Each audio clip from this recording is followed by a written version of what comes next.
बिस्मिल्लाहिर रहमानिर रहीम अल्लज़ीना युनफ़िक़ूना फ़िस्सर्रा'i वद्दर्रा'i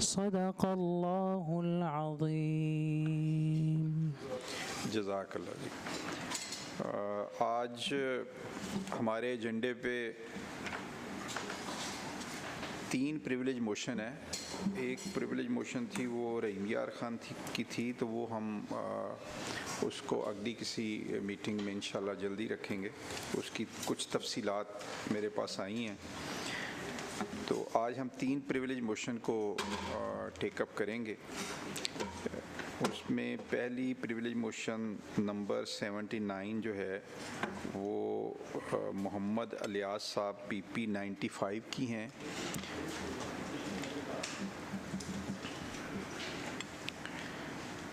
तो इस हवाले से बताया जाए जी कि ऑफिसर्स कौन से आए हैं ज़रा। सर इनके एडिशनल सेक्रेटरी हैं, एडिशनल सेक्रेटरी स्कूल्स एजुकेशन है। अच्छा, और सेक्रेटरी साहब गए हुए हैं, होनहार प्रोग्राम है चकवा। हाँ आज है CM का प्रोग्राम है। नहीं, इनके स्पेशल सेक्रेटरी नहीं है जी, हैं इस डिपार्टमेंट में सर। तो वो किधर हैं? वो किधर और नहीं है सर। वो क्यों नहीं आए?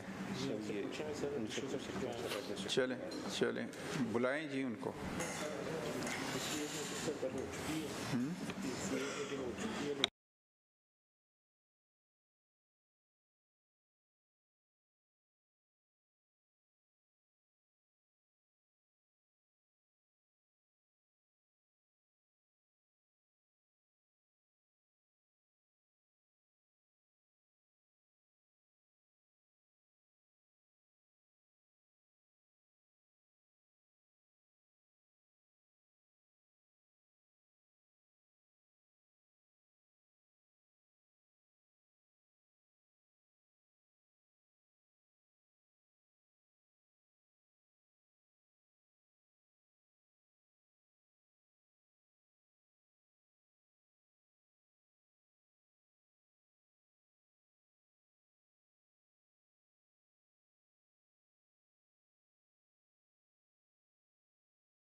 अच्छा जी, अपना प्रिविलेज मोशन हमारे पास जो आई है मोहम्मद इलियास साहब की।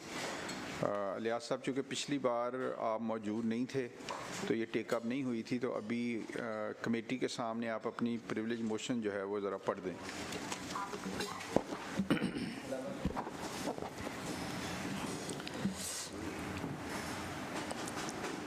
मामला ये है कि मैं अवामी मसाइल बिस्मिल्लाहिर्रहमानिर्रहीम मामला ये है कि मैं अवामी मसाइल के हल के लिए CEO एजुकेशन स्कूल चिन्योट जनाब ज़फ़र इकबाल भट्टू साहब से मिलने मोरखा 1 अगस्त 2025 को उनके ऑफिस गया, लेकिन ऑफिसर मौसूफ एक नाम नेहाद सहाफ़ी के साथ खुशगपियों में मसरूफ़ था।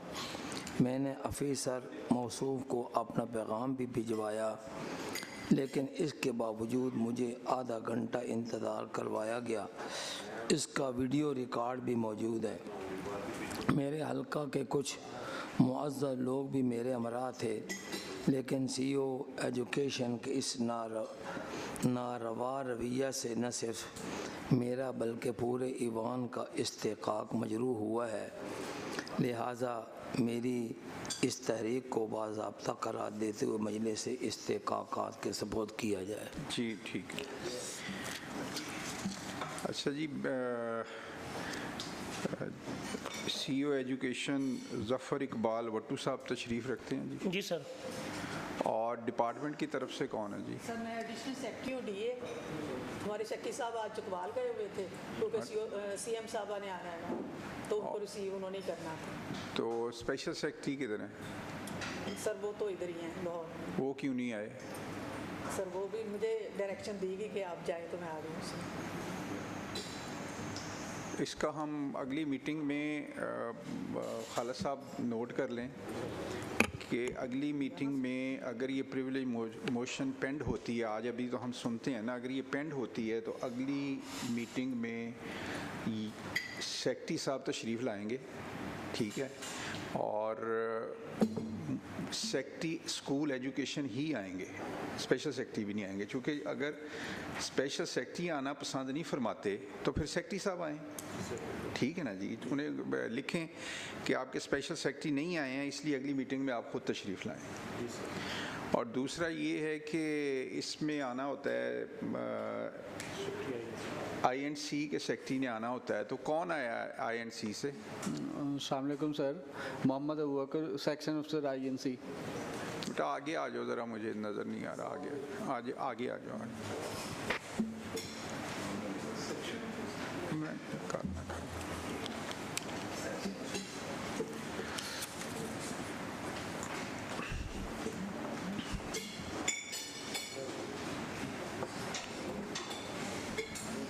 आपको किसने भेजा है? सर सेक्रेटरी साहब के बिहाफ पे आया हूँ। नहीं, फोकल पर्सन बिल्कुल। भी प्रिविलेज में मैं आया हूँ। हाँ, फोकल पर्सन भी प्रिविलेज में मैं हूँ। नहीं, इसमें खालिद साहब ज़रा बताएं, या सेक्रेटरी साहब आएंगे या एडिशनल सेक्रेटरी हैं आपके INC जी, के? एडिशनल सेक्रेटरी भी हैं।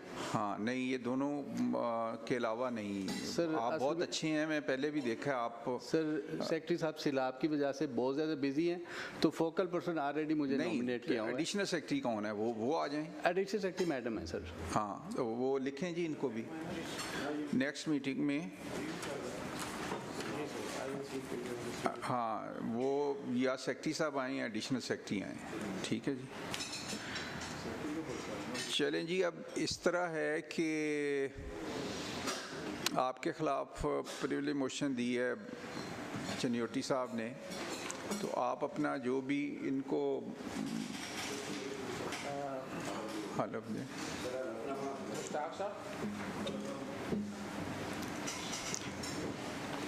ये पढ़ें पहले। बिस्मिल्लाहिर्रहमानिर्रहीम। मैं अल्लाह ताला को हाज़िर और नाज़िर जानकर कहता हूँ कि जो कुछ कहूँगा सच कहूँगा और सच के सिवा कुछ नहीं कहूँगा। अगर मैं झूठ बोलूँ तो अल्लाह ताला मुझसे नाराज़ हो। अब आपने सुन लिया मौलाना साहब ने जो प्रिविलेज मोशन दी है। जी जी। इसके हवाले से आप जो भी कहना चाहें, आप अपना मौक़िफ़ यहाँ कमेटी के सामने रख सकते हैं। जी जी। और आप बताएं अब इसके बारे में। बिस्मिल्लाहिर्रहमानिर्रहीम। सर, मेरे लिए तमाम पार्लियामेंटेरियंस ही मुअज़्ज़ज़ हैं और अलामा साहब चूँकि मेरे उसी डिस्ट्रिक्ट के हैं और साथ मजहबी तौर पे भी काफ़ी इनका नाम है, तो मेरे लिए बहुत काबिल एहतराम है। लेकिन बड़ी माजरत के साथ शायद अलामा साहब को कहीं पे कुछ गलत फहमी हुई है। जिस तारीख का हवाला दे रहे हैं उस दिन हज़रत साहब मेरे पास तशरीफ़ लाए हैं 4:28 पर मेरे ऑफिस में। जुमे का दिन है 1 अगस्त को। जब 4:28 पे इनका पहले जो सिक्योरिटी गार्ड है ऑफिशियल वो दफ्तर आया है, उसने जो बाहर मुलाजम बैठा हुआ तो उसको ये बात की है, उसके बाद वो वापस चला गया है। 4:29 पे हज़रत साहब मेरे दफ्तर के अंदर तशरीफ़ ले आए हैं, पहली बात। दूसरी बात सर, हमारे वहाँ पे कोई ऐसा वेटिंग रूम नहीं है जहाँ पे हम किसी को इंतज़ार करवाएं। हम तो एक आम साहिल को भी कभी इंतज़ार नहीं करवाते, तो ये तो हमारे लिए बड़े मुअज़्ज़ज़ हैं। 4:29 से 4:35 तक अलामा साहब मेरे दफ्तर में मौजूद रहे हैं, गुफ्तगू भी करते रहे, कुछ चीज़ें इन्होंने जिक्र किया है। उसके बाद 4:35 पे हज़रत साहब बाहर तशरीफ़ ले गए हैं। जब बाहर गए हैं तो फिर वापस आए हैं और फिर 4:37 पे वापस गए हैं। ये टोटल जो है ना 4:28 से 4:37 तक का टाइम जो है ना इन्होंने उस दफ्तर में गुजारा है। तो अब आप बेहतर समझते हैं सर। ये टाइम आपने कैसे नोट किया? हर जो आपसे मिलने आता है उसकी कोई लॉग बुक बनती है टाइम की? को आम बंदा भी है, ये किस तरह आपने ये टाइम हमें बताया? सर, चूँकि जब ये प्रिविलेज मोशन पेश हुई उसके बाद मैंने CCTV कैमरे का जो है ना उसका रिकॉर्ड देखा। आपके ऑफिस में लगा हुआ है? जी लगा हुआ सर। हाँ जी, ठीक है जी। मौलाना साहब को बात करना चाहें तो होंगे। गुजारिश ये है कि मैं एक दिन पहले भी इनके पास गया और मैंने कहा कि वो मुसअब रजोका जो एक गैर मुतल्लका बंदा है और उसने बहुत परेशान किए हुए अमले को, आपके क्लर्कों को, और आपको आपके मिनिस्टर की तरफ से हिदायत आई है और वज़ीर आला के दफ्तर ने हिदायत की है कि वो मुसअब रजोका आपके कमरे में ना घुसे और वो आकर तालीमी मामलात में दखल अंदाज़ी ना करे। तो इन्होंने कहा कि मैंने उसका दाखिला बंद कर दिया है और अब जो है वो यहाँ कोई नहीं आता। मैं उसी का पता करने गया। ये अगस्त के पता नहीं 31 होती है या क्या तारीख होती है, यानी आखिरी दिन मैं गया तो इन्होंने मुझे कहा कि वो तो हमने उसका दाखिला बंद कर दिया, यहाँ कोई नहीं आता। दूसरे दिन जिस वीडियो की ये बातें कर रहे हैं वही वीडियो मौजूद है 2:55 पर। वही बंदा मुसअब रजोका जिसका दाखिला इन्होंने इनके बकौल एक दिन पहले बंद किया हुआ था, पता नहीं कब से बंद किया हुआ था, वो अगले दिन भी आया है और पौना घंटा इनके दफ्तर में बैठा रहा कुंडी लगा कर।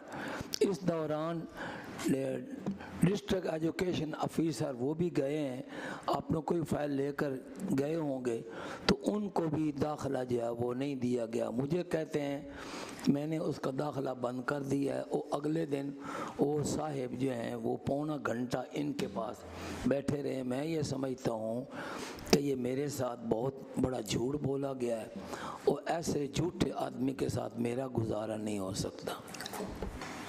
जी, इस हवाले से कुछ कहना चाहेंगे आप? सर, गुजारिश इतनी, मेरा मतलब अलामा साहब से कोई बहस बनती नहीं है, ये कादावर शख्सियत हैं। लेकिन जो सर बात कर रहे हैं, अब देखें ना, मिनिस्टर साहब ने उनको फोकल पर्सन बनाया था मुसअब रजोका को, हमने तो नहीं सर बनाया था। उसके बाद जब मिनिस्टर साहब ने उनको डी नोटिफाई कर दिया, जिससे तरफ हज़रत साहब इशारा कर रहे हैं, जब मुझे CM ऑफिस से ये बाकायदा कहा गया कि इनको आप दाखिल ना होने दें दफ्तर में, तो उसके बाद मैंने उनको नहीं दाखिल होने दिया। हालांकि वो साफ़ी भी है, वकील भी है, साफ ज़ाहिर है कि आम पब्लिक का बंदा कोई भी आ सकता है।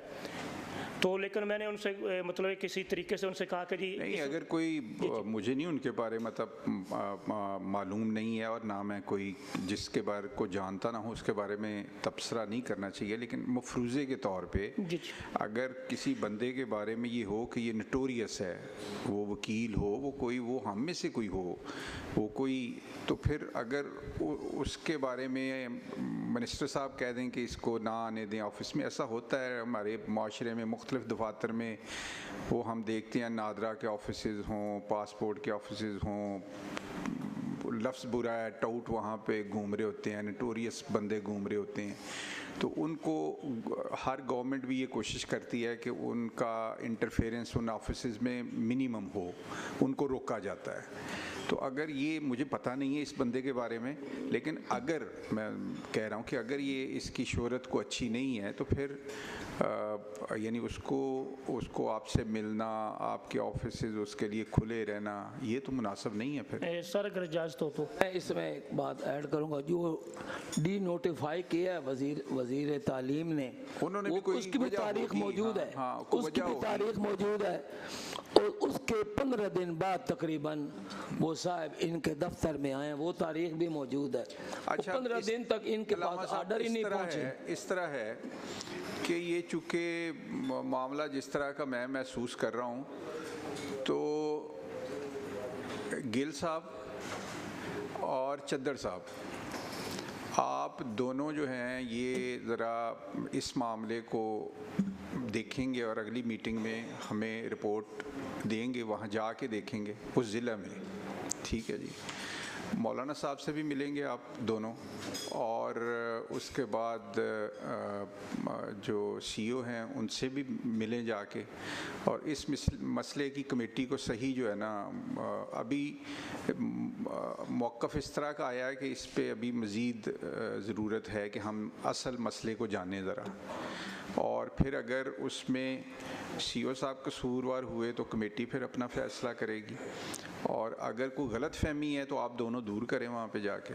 ठीक है जी, दोनों चीज़ें, अगर कोई गलत फहमी है वो दूर करें, अगर सीईओ साहब का कोई फॉल्ट बनता है तो वो कमेटी को आगाह करें, फिर अगली मीटिंग में कमेटी खुद अपना फ़ैसला कर लेगी। ठीक है जी। चद्दर साहब का ही मैंने 2 लोगों को कहा, मैंने गिल साहब और चद्दर साहब दोनों को मैंने कहा।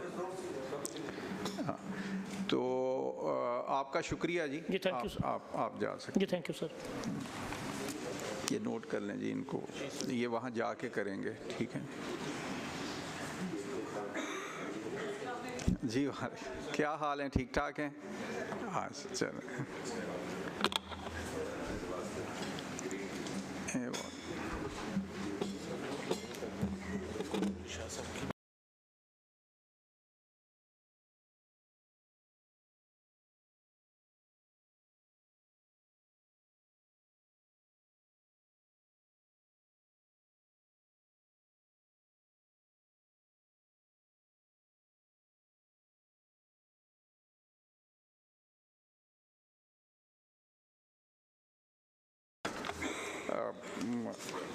वासिफ साहब आप बैठे ज़रा, मैं ना जो इसके बाद है वो जुल्फ़कार अली शाह साहब की मैं प्रिविलेज मोशन जो है उसको टेकअप करता हूँ, आपकी लास्ट पे करता हूँ ज़रा। ठीक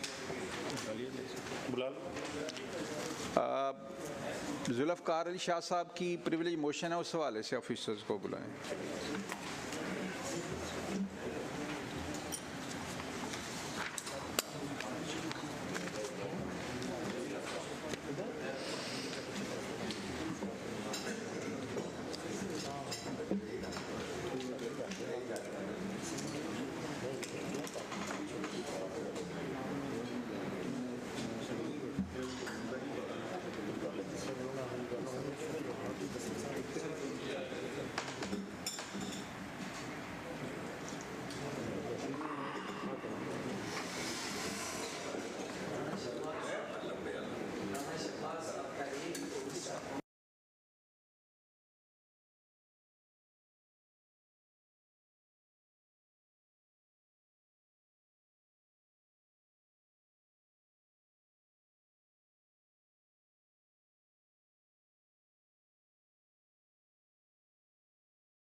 बिस्मिल्लाहिर्रहमानिर्रहीम। ज़रा आस्था मलिक साहब ने कहो आस्था ज़रा। अच्छा जी, हमारी नेक्स्ट जो प्रिविलेज मोशन है नंबर उसका 83 है और वो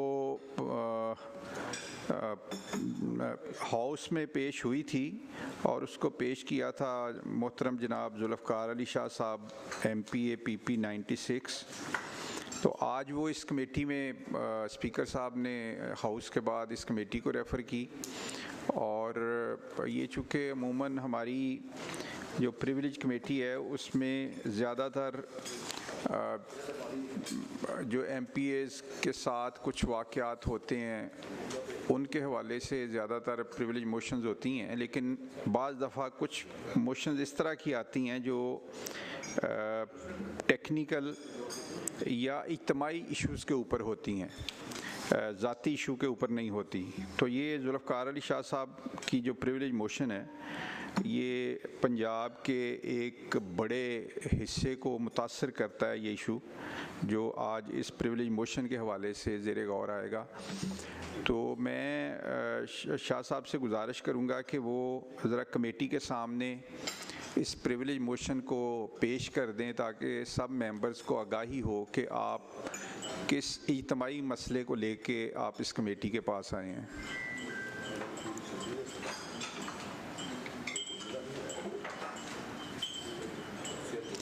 लेकिन उससे पहले मैं ज़रा जानना चाहूँगा कि जो ऑफिसर तशरीफ़ लाए हैं वो अपना तारुफ़ करा दें ज़रा। जी थैंक यू सर। बिस्मिल्लाह सर, मेरा नाम मुदस्सिर वहीद मलिक है, मैं मेंबर टैक्सेस हूँ बोर्ड ऑफ रेवेन्यू में सर। सर मेरा नाम खालिद महमूद है, मैं सेक्रेटरी टैक्सेस हूँ board of revenue. Secretary taxes. अच्छा ये बताएं, इसमें चूँकि अभी आगे जाके जब इस पे हम बात करेंगे तो शायद मुझे भी कुछ अंदाज़ा हो, इसमें सेक्रेटरी रेवेन्यू ने नहीं आना था? सर आपके नोटिस में तो सेक्रेटरी रेवेन्यू लिखा हुआ था लेकिन उनकी जॉब डिस्क्रिप्शन अलग है। ये सब्जेक्ट तो टैक्सेस विंग के मुतालिक था जी। अपना आप एग्री करते हैं जी, चूँकि आपने अच्छा, और जो चीफ सेक्रेटरी ऑफिस से को तशरीफ़ लाए हैं आना था, उन्होंने लिखा हुआ था उनको भेजा। सर INC विंग से मैं ही हूँ, चीफ सेक्रेटरी को रिप्रेजेंट कर रहा हूँ। हाँ, तो मैं इस प्रिविलेज मोशन में भी मेरी यही डायरेक्शन है कि अगली बार I&C के सेक्रेटरी तशरीफ़ लाएंगे यहाँ पे। Right sir. हाँ ठीक। और ये बताएं ज़रा, रहनुमाई फरमाएं कि जो SMBR हैं उनकी नुमाइंदगी कौन, यानी प्रैक्टिकली कौन कर रहा है यहाँ पे नुमाइंदगी, चूँकि इस प्रिविलेज मोशन में उनका भी जिक्र है सर, ये उनके ऑफिस का जिक्र है, कह लें। जी सर क्योंकि ये मैटर टैक्सेस विंग से मुतल्लिक़ है तो इसलिए मेंबर टैक्सेस जो कि हेड करते हैं टैक्सेस विंग को, एग्रीकल्चर इनकम टैक्स को, तो इस वजह से मेंबर टैक्सेस हैं सर और उनको असिस्ट करते हैं सेक्रेटरी टैक्सेस। चलें शाह साहब, ये सारी बातें जब इसको हम देखेंगे तो फिर उसमें मैं ये भी नोट करूँगा कि रिस्पॉन्सिबल कौन है और किसको यहाँ होना चाहिए था। अगली मीटिंग में फिर एंड पे उसकी हम डायरेक्शन भी देंगे। अभी आप शुरू करें, पढ़ें इसको। बिस्मिल्लाहिर्रहमानिर्रहीम। मैं एक अहम और फौरी मसला को ज़ेर बहस लाने के लिए तहरीके इस्तेकाक पेश करता हूँ जो असम्बली के फौरी दखल अंदाजी का मुतकाज़ी है। मामला ये है कि हुकूमत पंजाब ने the Punjab agricultural income tax amendment bill 2024 Punjab assembly में पेश किया, जिसको असम्बली ने मुतल्लिका स्टैंडिंग कमेटी को गौर ख़ौज़ के लिए रेफ़र कर दिया। स्टैंडिंग कमेटी ने अपनी रिपोर्ट में ख़ुसूसी तौर पर बिल में दर्जा झैल अमेंडमेंट का इजाफ़ा किया जिसको पंजाब असम्बली ने मंजूर किया, जिसके मुताबिक सेक्शन 11 में दर्ज है कि number 11 rule 1, the government may frame rules to carry out the purposes of this act. Any amendment made in the rules to the extent of rates of agriculture tax during a financial year under subsection 1 shall be laid in the Provincial Assembly of the Punjab at the time of the presentation of the annual budget for the next financial year. इसके बरखिलाफ senior member board of revenue महकमा revenue ने एक notification number 148 2025 234 RS 2 dated 5/3/2025 जारी किया, जिसमें ज़री आमदन पर टैक्सी शरह में तरमीम की गई। लेकिन इस नोटिफिकेशन को बजट इजलास 2025-26 के दौरान पंजाब असम्बली में पेश नहीं किया गया, जो कि वाज़े तौर पर मुतलका कानून की संगीन खिलाफ वर्जी है, जिससे न सिर्फ मेरा बल्कि पूरे ऐवान का इस्तेकाक मजरूह हुआ है। लिहाजा मेरी इस तहरीक को बाज़ाब्ता करार देते हुए मजलिस इस्तेकाकात के सुपुर्द किया जाए। जी शाह साहब, इसमें आप ज़रा कमेटी को सादा लफ्ज़ों में ज़रा समझाएं कि किस तरह से ये जो तरमीम की गई है, ये हमारी स्टैंडिंग कमेटी की जो रिपोर्ट थी और अमेंडमेंट का इजाफा था उसमें, उससे किस तरह मुतसादम है, ये ज़रा सादा लफ्ज़ों में कमेटी को समझाएं ज़रा। सर, मेरे नज़दीक चूँकि मैं इस कमेटी का हिस्सा था, ये जो स्पेशल अमेंडमेंट है ये डायरेक्टेड है और इसका मकसद ये था कि जो टैक्स है उसकी शरह जो है वो असेंबली की मर्ज़ी के साथ मुय्यन की जाएगी। ये डायरेक्टेड थी अमेंडमेंट, क्योंकि उस वक्त जो रेवेन्यू डिपार्टमेंट है ये रेट्स प्रपोज कर रहे थे इन द बिल। हमने इसकी मुखालफत की, हमने कहा नहीं, ये इख्तियार जो है हम असेंबली के पास रखना चाहते हैं, ये इख्तियार जो है हम जो है वो सिविल सर्वेंट्स के हवाले नहीं करना चाहते, ये हमारा इख्तियार है। जो आर्टिकल 77 है कॉन्स्टिट्यूशन का, वो ख़ास करके टैक्स लगाने का इख्तियार जो है वो जो प्रोविंशियल असेंबली को और नेशनल असेंबली को देता है। तो हमने उस वक़्त जो है ये एहतजाज करके बड़े ज़ोर से हमने ये तब्दीली करवाई कि हम गले में फंदा डालेंगे लेकिन अपने हाथों से डालेंगे, हम इनके हाथों से अपने गले में फंदा नहीं डलवाना चाहते। लेकिन वो कहते हैं ना जी कि लॉयल देन द किंग, कि बादशाह से ज़्यादा ये लॉयल है, तो इन्होंने जो है वो खुद ही अपना इख्तियार इस्तेमाल, जो उनका कोई इख्तियार नहीं, इन्होंने एक गज़ट जारी कर दिया और उस गज़ट जारी करने से ना सिर्फ इन्होंने असेंबली का इस्तेकाक मजरूह किया है बल्कि इन्होंने गवर्नमेंट को नुकसान पहुंचाया है। क्योंकि अब जो मुझे समझ आती है, जो मेरी अंग्रेज़ी है वो ये कहती है, या वो मेरी अंग्रेज़ी की जो मेरी समझ है वो ये कहती है कि ये अगले साल के रेट्स जो है ये बजट में रखेंगे, और अब अगर चूँकि इन्होंने नहीं रखे, इसलिए ये साल जो है, जो आपका साल 25-26 है, उसके अंदर वो रेट अप्लाई नहीं हो सकते। मेरी नाकस अक्ल ये कहती है, तो चले जो कहते रहे। तो इन्होंने ना वो उधर रखा और इनको इतनी जल्दी थी कि उन्होंने वो कर लिया, और फिर उसके बाद जो ये डॉक्यूमेंट्स दिए हैं ये भी मुझे आज मिले। मेरा थोड़ा सा इसके ऊपर भी एक रिजर्वेशन है कि मुझे ये जवाब आज मिला है। तो मैंने सरसरी तौर पर देखा है, उसमें भी लॉ डिपार्टमेंट ने कहा है कि आप ये क्या कर रहे हैं, लेकिन लॉ डिपार्टमेंट के लेटर के बाद महीना गुजर गया और इन्होंने कुछ नहीं किया, और बस वो भी कार्रवाई डाली जा रही है। तो इसके साथ जो है गवर्नमेंट एक्सचेकर को भी नुकसान हुआ है करोड़ों अरबा रुपए का, और इन्होंने जो हमारा इस्तेकाक है असेंबली का हमने कानून बनाया उसको भी ब्रीच किया है। नहीं, इसमें थोड़ी हमारी अंडरस्टैंडिंग के लिए बताएं, आपने ये जो स्टैंडिंग कमेटी के अंदर कह रहे हैं कि बड़ी मुश्किल से मनवाया अपना मौक़िफ़, ये किस माह हुई मीटिंग, कब, इसका कोई है अंदाज़ा कोई आपको? सर, ये जो मीटिंग थी मेरे ख्याल में मार्च के अंदर मार्च में गालिबन थी मेरे ख्याल में। सेक्रेटरी साहब बैठे हैं, उनके पास एग्जैक्ट डेट होगी। और उस वक्त इन्होंने ज़ोर अड़ियाँ इसलिए गाड़ी हुई थी कि जी IMF की रिक्वायरमेंट है, हमने ये करना ही करना है। तो हमने कहा अगर आपने करना है तो फिर हम ऑल्टरनेट, हमने थ्रेट दिया था कि अगर आप इसको इस तरह पुश करेंगे तो हम असेंबली में प्राइवेट बिल लेके आएंगे ट्रेजरी बेंचेस की तरफ से। फिर मैं क्या, आपका क्या बनेगा? तो वहाँ पे फिर इन्होंने नरमी दिखाई, इन्होंने कहा अच्छा जी चलें हम ये कर लेते हैं। लेकिन ये करने के बावजूद भी इन्होंने जो है वो अपनी इलेक्शन चेंज नहीं किया, वही जो इनकी मर्जी थी। अब ये है कि उस अमेंडमेंट के तहत ये जो टैक्स की शरह थी, जी जी, उसका तयन जो है वो पंजाब असम्बली ने करना था।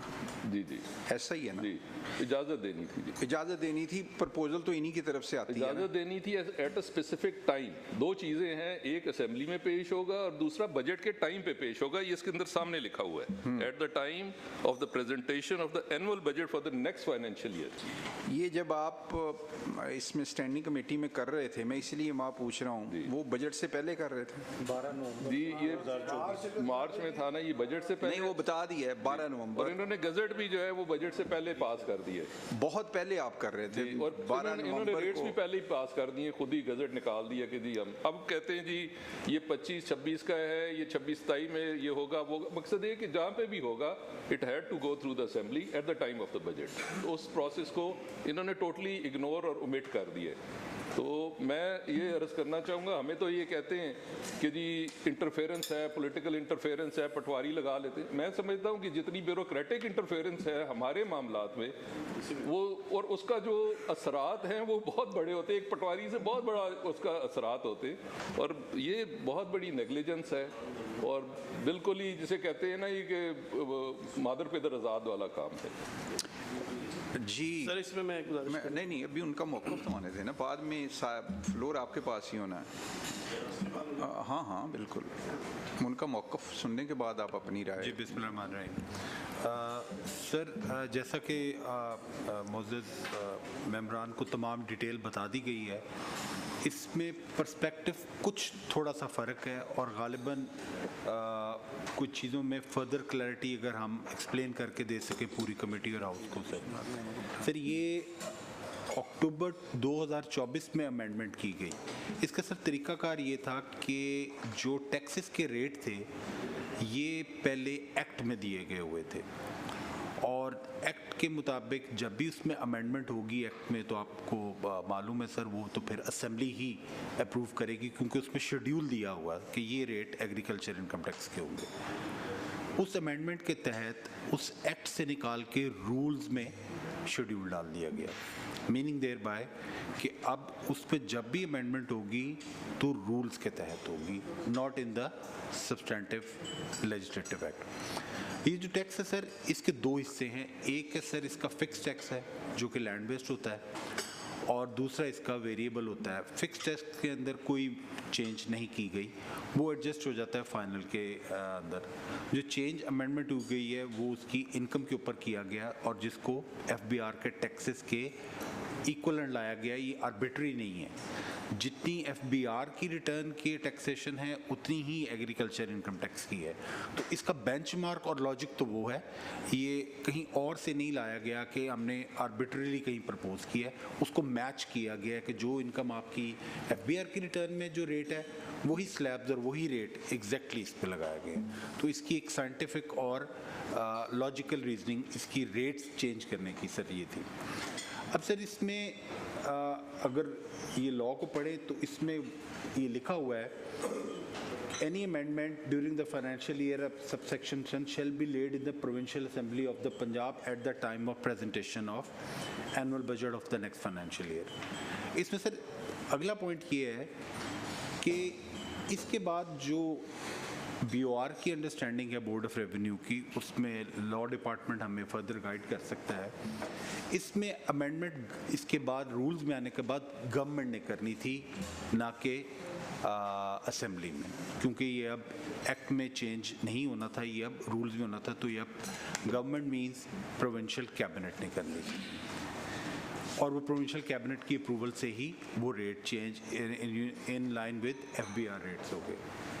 एक सर इसमें जो रूल में 3.3 का प्रोवाइजो 3 है, मैं बस सिर्फ वो पढ़ देता हूँ।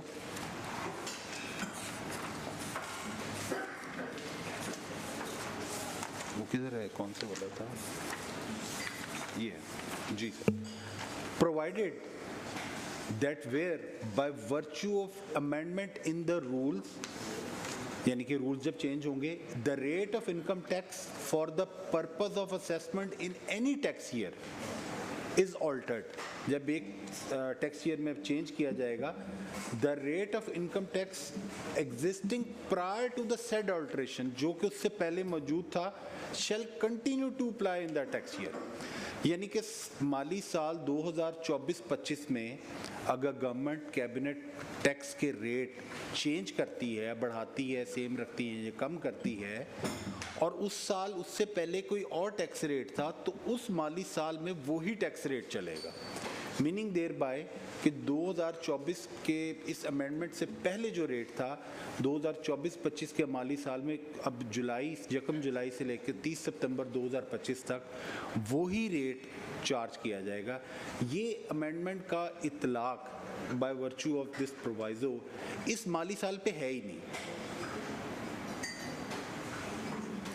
यानी कि जो अमेंडमेंट रेट बढ़ाया गया है, इसका इतलाक माली साल 2025-26 पे होगा, जिसकी रिटर्न जुलाई 2026 से 30 सितंबर 2026 में होगी। एक तो सर ये पॉइंट है, इसमें कोई जो हमारे करंट फाइनेंशियल ईयर के हमारे जो बजट है उसके ऊपर इसका इतलाक है ही नहीं, नंबर 1 सर। और सेकेंडली सर, अब जबकि इतलाक नहीं था तो एक अंडरस्टैंडिंग ये थी कि इसको जब अगले माली साल के जब बजट होगा ये उसमें पेश किया जाएगा, जब इसको एक्चुअली रिकवर करवाया जाएगा। ये सर एक अंडरस्टैंडिंग थी लॉ के साथ। ये सर काफ़ी, क्योंकि पहली बार ये ऑल्ट्रेशन रूल में हुई, फर्स्ट टाइम। पहले हमेशा क्योंकि कन्फ्यूजन इस वजह से हुई सर, क्योंकि हर साल पहले जैसे कि मैंने अर्ज़ किया कि ये एक्ट में अमेंडमेंट होती थी तो आता ही असेंबली में था। ये फर्स्ट टाइम हुआ अमेंडमेंट के बाद, ये गवर्नमेंट ने कैबिनेट के थ्रू किया। तो अब ये एक अंडरस्टैंडिंग के दो एस्पेक्ट से कि क्या ये पहले पेश होगा या जब इतलाक होगा तब पेश होगा। तो ये एक अंडरस्टैंडिंग थी कि लॉ तो ये कह रहे हैं, जैसे बात ठीक कह रहे हैं कि पेश होगा अमेंडमेंट से पहले, लेकिन जब इतलाक ही कलेक्ट ही नहीं होना तो शायद ये उस माली साल में पेश करना चाहिए। रेलिवेंट भी तब होगा कि जब आपने इसको कलेक्ट करना है, यानी कि अगले माली साल के बजट के अंदर। बहरहाल फिर भी इस अंडरस्टैंडिंग के जो दो जाविये हैं इनको क्लैरिफाई करने के लिए, क्योंकि एक प्रोसीजरल मैटर है और बोर्ड ऑफ रेवेन्यू की अंडरस्टैंडिंग है कि इसमें फॉर इंफॉर्मेशन ऑफ हाउस है, ये लॉ डिपार्टमेंट देख ले, approval of house with all due respect नहीं है। अप्रूवल इसकी प्रोविंशियल कैबिनेट में, this was for procedural matter for information of the honourable house. तो सर ये गुजारिश है सर इसमें। जी आप कुछ, टीपू साहब आप कुछ इसमें। जी सर, ये जो सर ने सारा मौक़िफ़ बयान किया, यही हमारी अंडरस्टैंडिंग है, क्योंकि जो लैंड बेस्ड है वो तो चेंज ही नहीं हुआ, वो तो सेम है, उसमें तो कोई अल्ट्रेशन ही नहीं हुई। जहाँ तक सेकंड शेड्यूल का ताल्लुक है कि इनकम बेस्ड में अमेंडमेंट की गई और वो भी फेडरल गवर्नमेंट की डायरेक्शन पे उसको at par with the FBR के जो रेट्स हैं इनकम टैक्स के, उसके मुताबिक किया गया। और ड्यूरिंग द ईयर जो टैक्स इकट्ठा होना है दैट इज़ द सेम, उसमें कोई अल्ट्रेशन नहीं है। और जो अल्ट्रेशन हुई that will be effective from 1 July 2026 onwards. तो इस फाइनेंशियल ईयर में there is no change in the rates.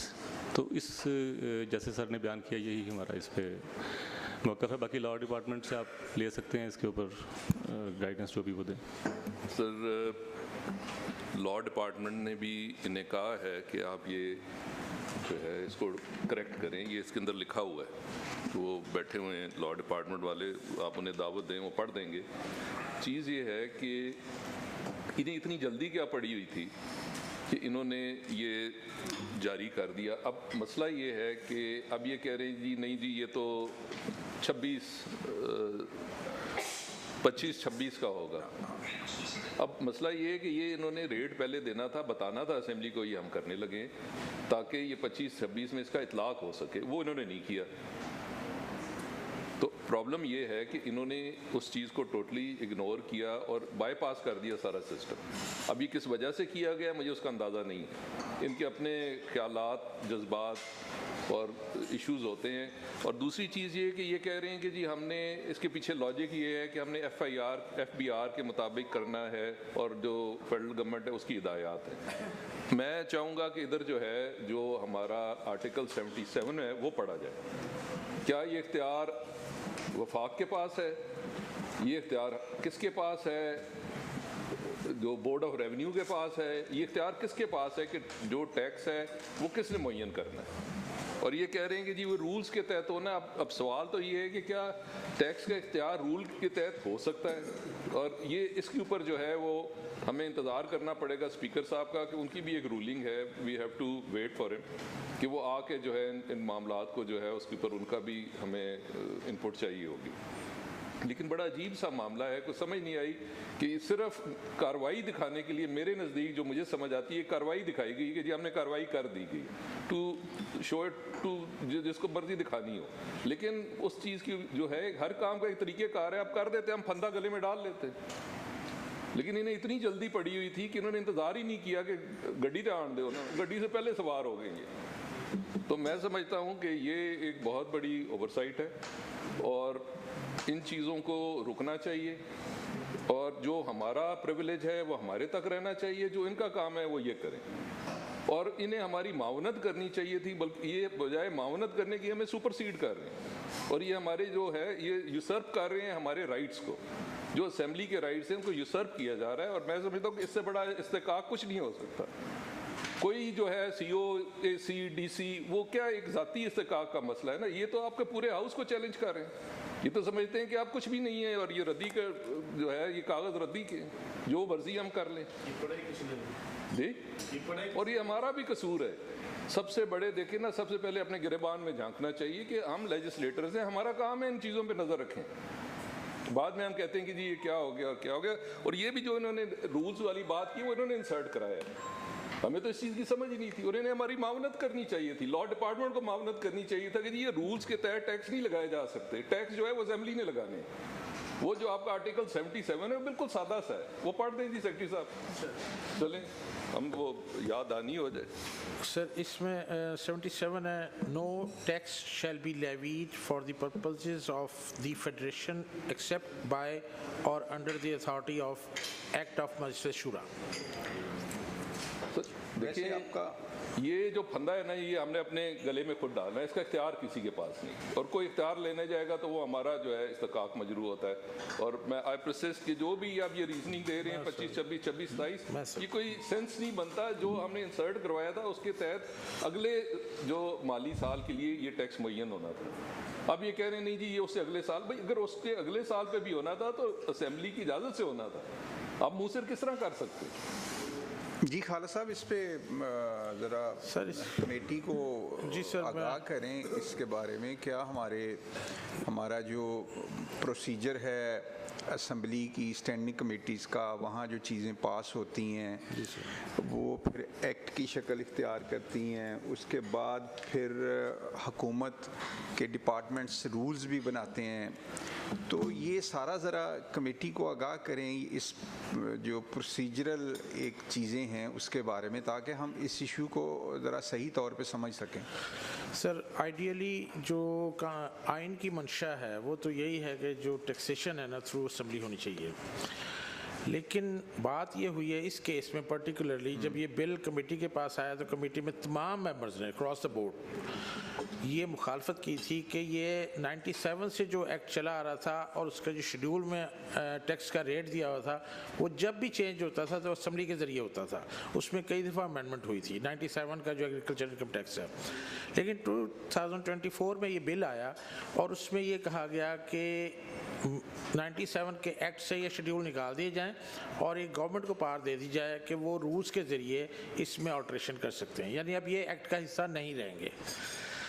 Ideally होना ये चाहिए था कि ये ला उस बात को फिर जो ये कहा गया कि ये हुकूमत की स्वाबदीद पे छोड़ दें सर, उसको स्टैंडिंग कमेटी ने इंडोर्स किया या मुखालफत की उस चीज़ की? सर उसमें तमाम मेंबर्स ने इसकी मुखालफत की थी कि ये नहीं जाना चाहिए। जो ऑलरेडी 97 में जो असेंबली के पास इख्तियार था वो असेंबली के पास ही रहना जी रहना चाहिए कि, लेकिन अल्टीमेटली कमेटी ने इसको इंडोर्स कर दिया था for passage by the assembly. तो फिर असम्बली में रिपोर्ट गई कमेटी के व्यूज़ के साथ, लेकिन वो एक ऑफिशियल बिल था और उसको फिर टेकअप करने का एक तरीका है, उसके मुताबिक टेकअप हुआ और असम्बली ने ही अपना ये इख्तियार एग्जीक्यूटिव को दे दिया सर। और अगर आप इस आर्टिकल नहीं, सर 24 ये जो स्टैंडिंग कमेटी ने जो रिकमेंडेशंस दी वो असम्बली ने अडॉप्ट नहीं की। जी सर, असम्बली में राय दी गई थी कमेटी में कि ये नहीं होना चाहिए, सबने मुखालफत की। सर विद योर परमिशन जी, उस वक्त इतना एक प्रेशर था। ये सर बात आप बेशक उसकी लेकिन रिकॉर्डिंग उन्होंने कहा जी हम तो कॉमा भी नहीं बदलेंगे। आप बेशक जो है वो रिकॉर्डिंग चेक कर लें। उस वक्त उन्होंने कहा जी वी डोंट केयर, हम तो यहाँ पे कॉमा नहीं बदलेंगे। आप क्या चीज़ है? नहीं, आपने लिखा है कि अमेंडमेंट का इजाफा किया जिसको पंजाब असम्बली ने मंजूर किया। बिल्कुल मंजूर किया हमने जी। नहीं, वो स्टैंडिंग कमेटी ने मंजूर किया। तो स्टैंडिंग कमेटी बेचारी जो थी वो तो हम तो उसका ज़बरदस्ती हिस्सा बने थे। वो तो बेचारी सी कमेटी थी। हम बेटा बकरियां जिसे कहते हैं ना, अनपढ़ सी बेटा बकरियां। अब हमें तो नहीं पता कि 70 क्या कहता है, ना में किसी ने पढ़ाया है। ये तो अब आके मैं तो चूँकि लॉ का स्टूडेंट नहीं हूँ, मैं सबसे बड़ी सादा सी बात समझना चाह रहा हूँ कि आपने ये लिखा, मैं दोबारा पढ़ दिया, स्टैंडिंग कमेटी ने अपनी रिपोर्ट में खसूसी तौर पर बिल में दर्ज झैल अमेंडमेंट का इजाफा किया जो नीचे आपने लिखी हुई हैं ये, और जो अमेंडमेंट लिखी हैं जो मुझे समझ आई उसका मतलब ये है कि टैक्सेशन जो पर्टिकुलरली इस इशू पे है उसका फैसला असम्बली करेगी। ये अमेंडमेंट आप नहीं सर, इसमें थोड़ा सा फ़र्क है। हाँ, इस चीज़ की जो सच्ची बात है हमें समझ नहीं थी कि हम ये क्या कर रहे। उन्होंने इसमें जो अमेंडमेंट की गई है ये भी इन्होंने की है। ना में इतनी अंग्रेज़ी आती है, ना में इतने शाने हैं। ये भी इन्होंने हमारे पे मेहरबानी की, हमें समझ नहीं थी कि ये क्या कर रहे हैं। इन्होंने ये किया है कि जो टैक्स है वो थ्रू रूल्स बनेगा। पहला जो वाला है वो ये कहता है कि ये रूल्स के तहत, यानी कि वो इख्तियार इन्होंने अपने पास ले लिया। रूल्स तो साफ चलें जी, ले लिया इन्होंने, कर लिया, जो मर्जी करें, ठीक है, अल्लाह के हवाले। अब उससे अगली चीज़ जो है वो ये कहती है कि जो भी ये बनाएंगे, रेट देंगे, वो आपका प्लेस होगा जो आपका बजट सेशन है और वहाँ पे जो है उसको पास किया जाए अगले माली साल के आने वाले साल। यानी कि अगर ये बजट था तो उसके अंदर 25-26 का जो रेट है वो तय होना था, जो उन्होंने प्लेस नहीं किया, उन्होंने खुद ही जारी कर दी। जी खालिद साहब, इसमें ज़रा आप अपनी बात कंटिन्यू रखें।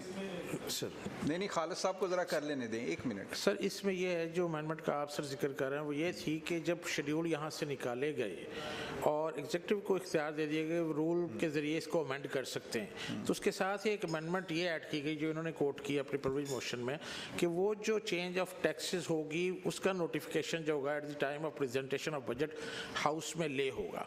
जैसे सेल्स टैक्स ऑन सर्विसेज का भी यही प्रिंसिपल है, उसमें भी उनके पास इख्तियार है गवर्नमेंट के पास, लेकिन वो उस बजट के टाइम ले करते हैं।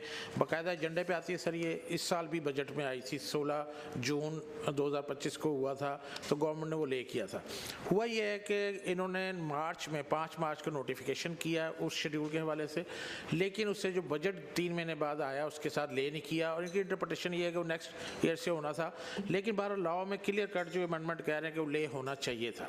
ये एक ज़रूर ऐसी चीज़ हुई है जिसे डिपार्टमेंट ही कोई कर सकते हैं, उन्होंने अपना मौका बयान कर दिया। लेकिन बात यह है कि डेलीगे जो किया है ये असम्बली ने किया है गवर्नमेंट को उस एक्ट को पास करके।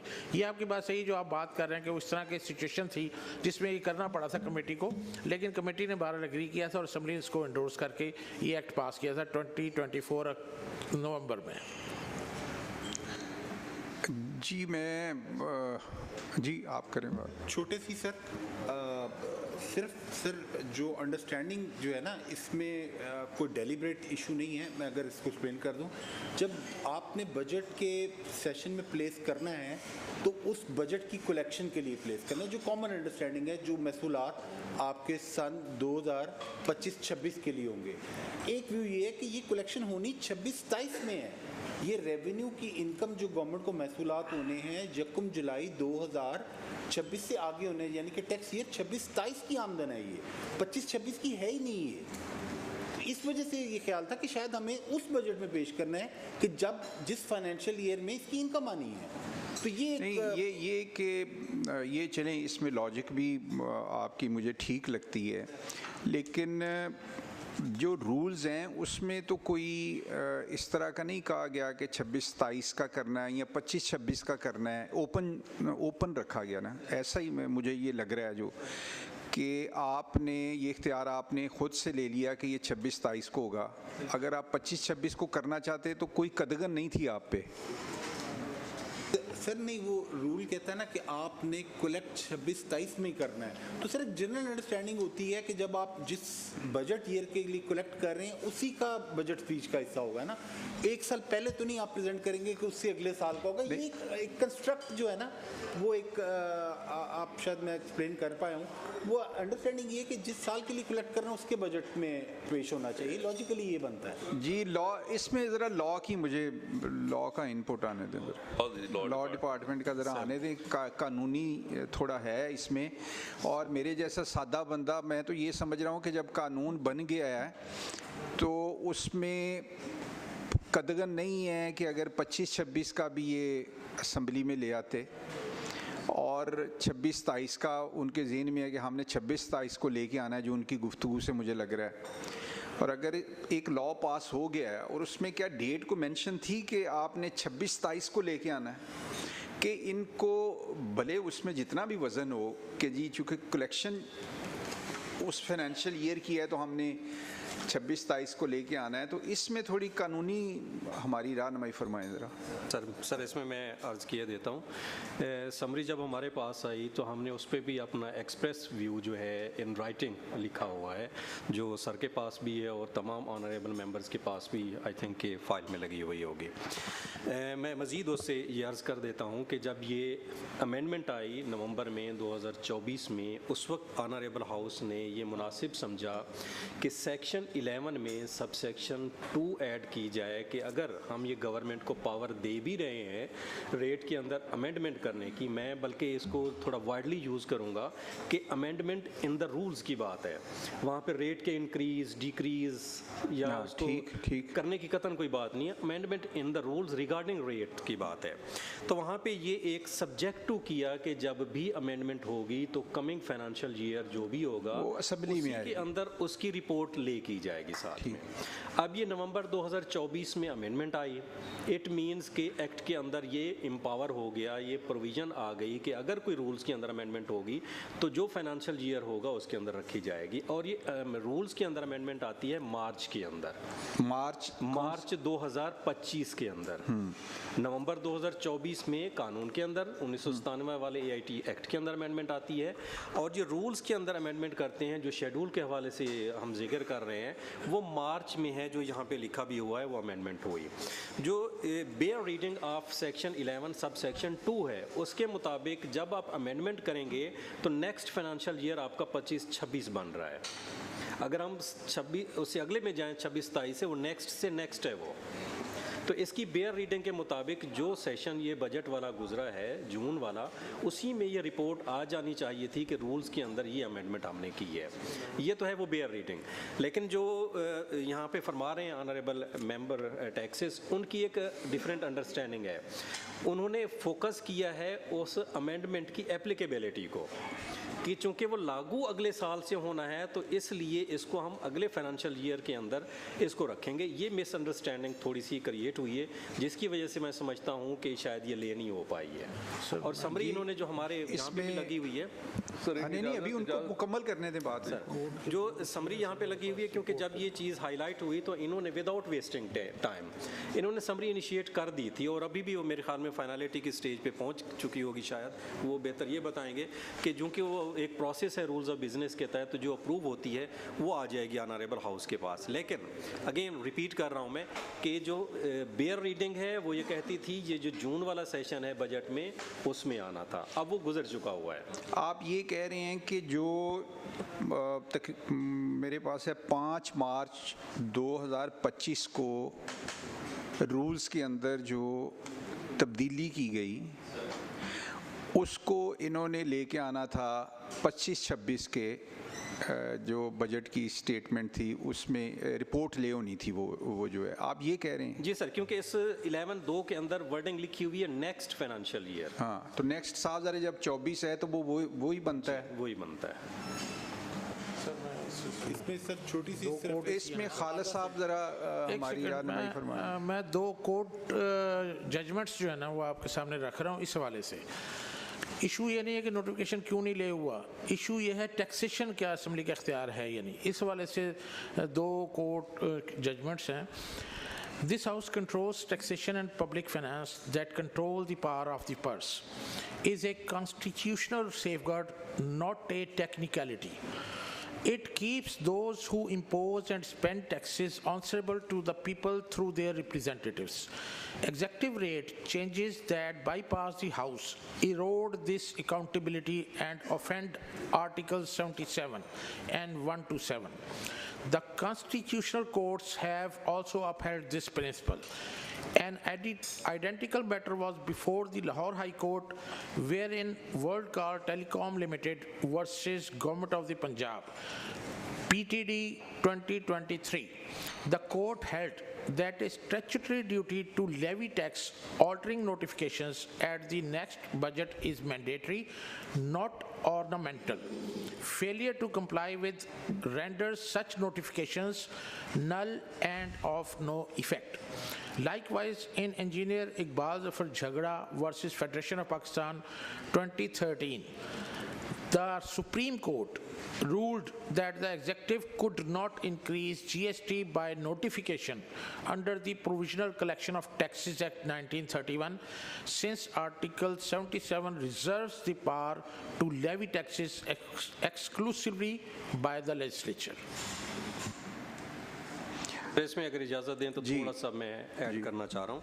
जो खालिद साहब फरमा रहे हैं बिल्कुल दुरुस्त फरमा रहे हैं, लेकिन मैं उस प्रोविज़न की तरफ वापस आना चाहूँगा जो 11(2) है। अब सर इस प्रोविज़न के मुताबिक जो भी इन्होंने अमेंडमेंट्स करनी थी रूल्स के अंदर, उसकी रिपोर्ट जो है नेक्स्ट फाइनेंशियल ईयर में ऑनरेबल हाउस के पास, प्रोविंशियल असेंबली ऑफ पंजाब के पास सामने रखनी थी। लेकिन हमारी आगे वर्डिंग जो है फाइनेंशियल ईयर के बाद ख़त्म हो जाती है, वहाँ पे यह नहीं लिखा हुआ फॉर इट्स फाइनल डिसीजन या पैसेज या इस तरह की बात इसमें नहीं है। यहाँ पे ये गुंजाइश मौजूद है, नंबर 1। नंबर 2, एक गुंजाइश उधर भी मौजूद है क्योंकि जो इन्होंने अमेंडमेंट की, उस अमेंडमेंट की फाइनेंशियल इम्प्लीकेशन इस करंट फाइनेंशियल ईयर के अंदर नहीं है। तो इसलिए कोई एज सच अगर हम इसकी इंटरप्रिटेशन में जाएं तो इलीगैलिटी एज सच नहीं है कि वो जो नोटिफिकेशन इन्होंने किया वो कोई नल एंड वाइड हो जाएगा तो उसके आगे कंसिक्वेंसेस क्या आने हैं। यहाँ पे थोड़ी सी सेफ साइड हमें इधर से भी मिल रही है और उनकी अमेंडमेंट में जो डेट आगे मेंशन की है वहाँ से भी एक गुंजाइश निकलती है। जी अपना शाह साहब आप कुछ कहना चाह रहे थे? सर देखें, ये डायरेक्टेड अमेंडमेंट थी। मकसद इसका ये था कि जो कंट्रोल है टैक्सेशन का, रेट्स का, वो हाउस के पास रहे। अब हो सकता है कि जो लीगल जार्गन है, जो लीगल वर्डिंग है, वो उसमें कोई गुंजाइश हो, कोई लकूना हो, लेकिन वो चीज़ जो है वो हमारे इख्तियार में नहीं है। हम सब जो है, हमारा प्री रेक्विजिट नहीं है कि हम में से हर कोई जो है, मैं पार्लियामेंटेरियंस की बात कर रहा हूँ, कि हम में से हर कोई जो है वो सारा लॉ का स्टूडेंट हो और उसको सारे कॉन्स्टिट्यूशन का भी पता और हर चीज़ का पता। ये हमारी प्री रेक्विजिट नहीं है यहाँ पे बैठने में। लेकिन मकसद ये था, मुद्दा ये था कि ये जो है ये हमने पास करना है, इसका इख्तियार जो है वो हाउस के पास रहेगा। शाह साहब मैं जो आपकी बात को समझा हूँ, मुझे कोई इसमें जो तज़ाद नज़र आ रहा है वो सिर्फ इस बात का है जिसकी वजाहत की ज़रूरत है। ये तो वो इनकार नहीं कर रहे, वो कह रहे हैं नेक्स्ट ईयर में ये जो अमेंडमेंट है इस पे इसकी पूरी रूह के साथ इस पे अमल किया जाएगा। जो मुझे उनके मौक़िफ़ से मैं या तो वो होते वो इस इख्तियार को दबे लफ्ज़ों में या खुले लफ्ज़ों में ना मानते, वो कह ये रहे हैं कि ये हम अगले साल से करेंगे। जो मेरे लिए भी एक है कि ये वो ठीक कह रहे हैं या नहीं कह रहे कि ये हम अगले साल से करेंगे, वो असम्बली के इस इख्तियार को अगले साल से मानने के लिए तैयार हैं। अभी ये हम आपस की मेंबर्स की बात है। इशू जो आपकी प्रिविलेज मोशन में है वो ये है कि चूँकि ये मार्च 24 में ये अमेंडमेंट आई और उसके बाद 5 मार्च को रूल्स में भी इन्होंने तब्दीली की, तो उसके बाद बजट आया, तो बजट के अंदर इन्होंने उसकी यानी रिपोर्ट जो है वो असेंबली से ले करनी थी, मंजूरी लेनी थी, वो नहीं रही। ये इशू है 1 साल का। अगले साल से क्यों जी, मुझे जो लगा है अगले साल से तो आप जो असेंबली ने इख्तियार अपने पास रखा है उसको चैलेंज करने जा रहे हैं अगले साल से भी कि नहीं? मुझे ज़रा इसका तो बता दें sir. Thank you very much sir. With all fairness to the house being candidly sir ये प्रिविलेज मोशन आने से पहले ही हमने ये दोनों अंडरस्टैंडिंग्स लिख के फॉर ऑनरेबल हाउस की प्लेसमेंट फॉर इंफॉर्मेशन फिर भी हिफ्ज़ मातकद्दम के तौर पे समरी मूव कर दी थी कि ये पहलू भी आया कि इसको, क्योंकि लॉ वहाँ पर फुल स्टॉप हो जाता है कि नेक्स्ट फाइनेंशियल ईयर वहाँ पे ख़त्म हो जाता है, अप्रूव करना है, नहीं अप्रूव करना है, अप्रूव करवा के नोटिफिकेशन करना है, तो ये मुबहिम सी सूरत हाल को अवॉइड करने के लिए फिर भी एक लेटर स्टेज पर अंडरस्टैंडिंग ये आई कि ये ऑनरेबल हाउस में प्लेस फिर भी कर दी जाए। तो ये प्रिविलेज मोशन की बात नहीं है, वो सारा ईफॉस पे डाटा है well before time, although not before budget, लेकिन ये इसी पहलू को मद्देनजर रखते हुए हाउस का तकद्दुस को अंडरस्टैंड करते हुए इस रियलाइजेशन के साथ कि कल को मुख्तलिफ आरा इसमें हो सकती हैं, हर लॉ 100% परफेक्ट अंडरस्टैंडिंग में नहीं होता, किसी लॉ की इंटरप्रिटेशन केस लॉज में जाकर होती है, फिर भी प्लेस कर दिया जाए। और चीफ मिनिस्टर साहब से और गवर्नमेंट से परमिशन मांगी गई कि ये 2 राय हैं, लेकिन फिर भी हम इसको प्लेस कर देते हैं, अगले साल शायद फिर प्लेस करना पड़े, फिर कर देंगे। तो इसमें तकद्दुस पमाल करने वाला डेलिबरेटली 100% कोई आंसर नहीं था। Well before time of this privilege motion, well before any news clipping, well before any matter, the case was initiated to the government, जो कि अभी प्रोसेस में है, जिसमें लॉ ऑफ एंड एफडी वगैरह के इनपुट शामिल हैं, जो अल्टीमेटली गवर्नमेंट की अप्रूवल के साथ ये जब भी जिस सेशन होगा उसमें ले कर दिया जाएगा। तो इसमें पर्पस किसी को इस्तेकाम में जरूर करना बिल्कुल नहीं था, वो हमारे हमने अपनी इंटेंशन बाज़ दफ़ा सर और एक्ट से भी शो की नहीं, बाज़ दफ़ा आपकी नीयत ये नहीं होती, आपके एक्ट से इस्तेकाक मजरू हो जाता है। ये रोज़ वाक़यात आते हैं, ऑफिसर आके कहते हैं हमारी नीयत नहीं थी, वो शायद बात भी ठीक कर रहे हों, लेकिन वो एक्ट इस तरह से कर रहे होते हैं। फ़र्ज़ करें कि मैं किसी SMBR या किसी से मिलने जाता हूँ, ठीक है, वो उसकी नीयत मेरा इस्तेकाक मजरू करना नहीं है, लेकिन अगर वो घंटा मुझे बाहर खड़ा रखे तो एक्ट से उसने मेरा इस्तेकाक मजरू कर दिया ना, कि मैं एक पब्लिक रिप्रेजेंटेटिव हूँ, आवाम के मसाइल लेके उनके पास, किसी भी ऑफिसर के पास। तो ये ठीक है कि आपकी नीयत नहीं होगी, लेकिन शाह साहब का ये ख्याल है कि आपने इस्तेकाक जो पूरे हाउस का है वो मजरू कर दिया। खालिद साहब इस पे आप कोई बात करना चाह रहे? सर हाँ, इस पर बात थोड़ी। जी सर, इसमें यह है कि इसमें एक आपने भी बात की है और लिखा हुआ भी है कि टैक्स रिजीम जो FBR की है उसके साथ अलाइन करने के लिए ऐसा किया गया था। जो टैक्स रिजीम है FBR की, उसके साथ अलाइन करने के लिए इस लॉ में अमेंडमेंट की गई थी। रेट्स तो जो कलेक्शन मेथोडोलॉजी नहीं, रेट्स का तयन। ओके, तो रेट्स का तयन जो FBR है वो through act of federal parliament करता है या एग्जीक्यूटिव ऑर्डर के जरिए? सर मैं गलत शायद एक्सप्लेन कर रही हूँ सर। पर्पस ये था, इसकी लॉ का पर्पस समझिए कि जब आप इनकम टैक्स की रिटर्न जमा करवाते हैं FBR में, वहाँ पर आप अपनी एग्रीकल्चर इनकम टैक्स शो कर देते हैं। अब एग्रीकल्चर इनकम टैक्स क्योंकि प्रोविंशियल सब्जेक्ट है, तो वहाँ पर उनका टैक्स कटता नहीं है, और कोई भी अपनी एग्रीकल्चर इनकम टैक्स इन्फ्लेट करके अपनी इनकम ज़्यादा शो कर सकता है, क्योंकि FBR उसका कुछ नहीं कर सकता, क्योंकि प्रोविंशियल टैक्स रेट बहुत कम है। तो ये एक कलेक्शन में FBR का गैप था कि आपके अगर टैक्सेशन के रेट दोनों फ़र्क हों, एग्रीकल्चर इनकम टैक्स का बहुत कम हो, तो आप अपनी आमदनी का बहुत बड़ा हिस्सा एग्रीकल्चर से शो कर सकते हैं, क्योंकि उनके अकाउंट फ़र्क है, हमारे पास फ़र्क है, और एक फुकदान रहता है ज़ाहिर इन्फॉर्मेशन और डिटेल का। तो ये बड़ा आसान तरीका कुछ लोगों के लिए हो सकता है कि आप अपनी कोई भी पैसे को एग्रीकल्चर इनकम टैक्स शो कर दें, वहाँ पर एग्रीकल्चर इनकम टैक्स ज़ीरो है, उस पर रिटर्न में टैक्स कोई नहीं देना पड़ता। आप 90% अपनी इंफॉर्मेशन एग्रीकल्चर इनकम टैक्स दे दें। अब आप जब वो डिक्लेयर करेंगे तो एग्रीकल्चर इनकम टैक्स के रेट यहाँ पर बहुत कम थे over a period of time, क्योंकि 97 के रेट से। अब तो उसका नतीजा ये है कि टैक्स की लीकेज के चांसेस बहुत ज़्यादा है। इसका सिर्फ फ़ायदा ऑब्जेक्टिव ये था, ये किसी का ड्रिवन एजेंडा नहीं था, ना फेडरल गवर्नमेंट का ना प्रोविंशियल गवर्नमेंट का। इसके पीछे लॉजिक ये थी, अगर आप वहाँ पर बढ़ाएंगे तो आप जब इधर रिटर्न जमा कराएंगे तो उसी इनकम के हिसाब से आपको इधर भी उतना टैक्स देना पड़ेगा। तो वो फ़ायदा किसी को अपनी इनकम एग्रीकल्चर इनकम टैक्स की इन्फ्लेट करने का वो ख़त्म करना था दोनों टैक्सेस में। अच्छा, इसमें जो फ़िलहाल हमारे पास इशू है वो तो खालिद साहब ये ठीक है कि FBR के इश्यूज़ और वो सारे, हमारे पास इशू ये है कि आपने जो बजट के मौके पे जो रिपोर्ट ले करनी थी वो ले नहीं की। अब आ जाए हम फोकस्ड ज़रा करें ना अपने उसके ऊपर, वो आपने रिपोर्ट ले नहीं की, उसकी मुझे लॉ की भी जो नज़र आई है बात, मुझे उसमें आपको ये ले करनी चाहिए थी। मेरी भी सादा सी अंडरस्टैंडिंग, मैं इसलिए बार बार बोल रहा हूँ कि यही है कि जब वो एक अमेंडमेंट हो गई उसके बाद भले उसमें आपने नए टैक्स रेट को अगले साल से करना है, लेकिन आपको कोई चीज़ रोकती नहीं थी कि आप 25-26 के जो बजट है उसमें भी इस रिपोर्ट को ले कर देते, असम्बली उसको मंजूर कर देती, इशू नहीं था। लेकिन मुझे नहीं समझ आई कि आपने क्यों, यानी अगले साल से तो आप करना जा रहे हैं, लेकिन इस साल भी चूँकि एक अमेंडमेंट हो चुकी थी तो आपको ये करनी चाहिए थी। मेरी अपनी भी ऑब्जर्वेशन ये है कि जब असम्बली किसी चीज़ को ओन कर ले, पास कर ले, तो फिर तमाम इदारों को पाबंदी है कि वो उसके ऊपर अमल करें। मलक साहब, आप कुछ कहना चाह रहे थे? बिस्मिल्लाहिर्रहमानिर्रहीम। चेयरमैन साहब, आपका बड़ा शुक्रिया।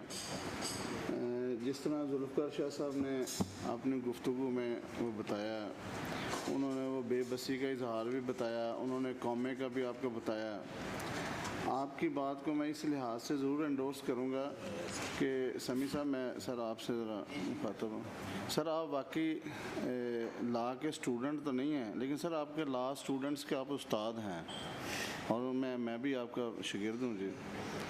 सर, जो प्राइमा फशाई जो चीज़ नज़र आ रही है ना जी, उस वक्त तो मुदस्सर वहीद मलिक साहब ना मेंबर टैक्सेस होंगे, ना इन्हें पता है। ये वो बात जो शाह साहब वाली जो अभी आपने बात की है, हम वो बहुत लंबी चौड़ी गुफ्तगू में नहीं जाना चाहते। सर, बिल्कुल प्रिविलेज ब्रीच हुआ है, इसमें कुछ ना समझने वाली तो बात ही नहीं है। जब शाह साहब ने वो बताया कि उस स्टैंडिंग कमेटी में इतनी सख्ती थी कि वो कहते थे कॉमा भी आगे पीछे नहीं करना, तो आपको उन्होंने बताया है, जनाब चेयरमैन अगर आप मुझे थोड़ी सी इजाज़त दे दें, आपको उन्होंने सर क्लियर कट वाज़े पैगाम दिया है। उन्होंने बताया है कि असेंबली जो मर्ज़ी ऑर्डर पास कर ले, जो मर्ज़ी कानून पर, सर इसमें कौन सा कोई ऐसी ना समझने वाली चीज़ है।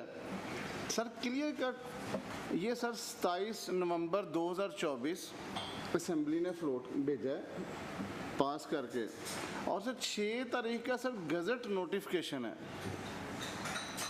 और सर उसके बावजूद उन्होंने इस पे अमल नहीं किया। उन्होंने क्लियर कट और वाज़े वो जो शाह साहब वाली बात थी कि उन्होंने कहा था ज़ेर ज़बर भी आगे पीछे नहीं होगी, उन्होंने सर उस पर अमल दरामद किया है जो वो चाहते थे। डिपार्टमेंट ने जैसे चाहा हमें ज़िबा करना वैसे उन्होंने किया जी। और सर उन्होंने बताया कि उन्होंने असम्बली की रूलिंग और असम्बली के कानून को नहीं मानना जी। अब गुजारिश ये है सर, इसमें किसी जगह पे ये नहीं लिखा सर कि ये कब, सर जब एक असूल बन गया, कानून बन गया, गज़ट नोटिफिकेशन होगा, उसके बाद तो सर उस पर कोई पाबंदी नहीं है। 2025-26 ये कहीं लिखा ही नहीं है, ना 2027 लिखा है जी। वो तो फौरी नाफिजुल अमल है सर, जो मैंने एक लॉ के स्टूडेंट के तौर पर मैं समझता हूँ जी। तो जो इन्होंने नहीं किया सर, हम उस बात पे हैं, हम अपनी चीज़ों को बस स्क्वीज़ करें। जो शाह साहब का बिल्कुल मौक़िफ़ दुरुस्त है जी, मैं इसे एंडोर्स करता हूँ, स्ट्रॉन्गली रिकमेंड करता हूँ कि इन्होंने ब्रीच किया है और हमें इसको इसी साल से इसे नाफज करना जी, रिवाइज़ कर लें, कोई ऐसी बात नहीं सर।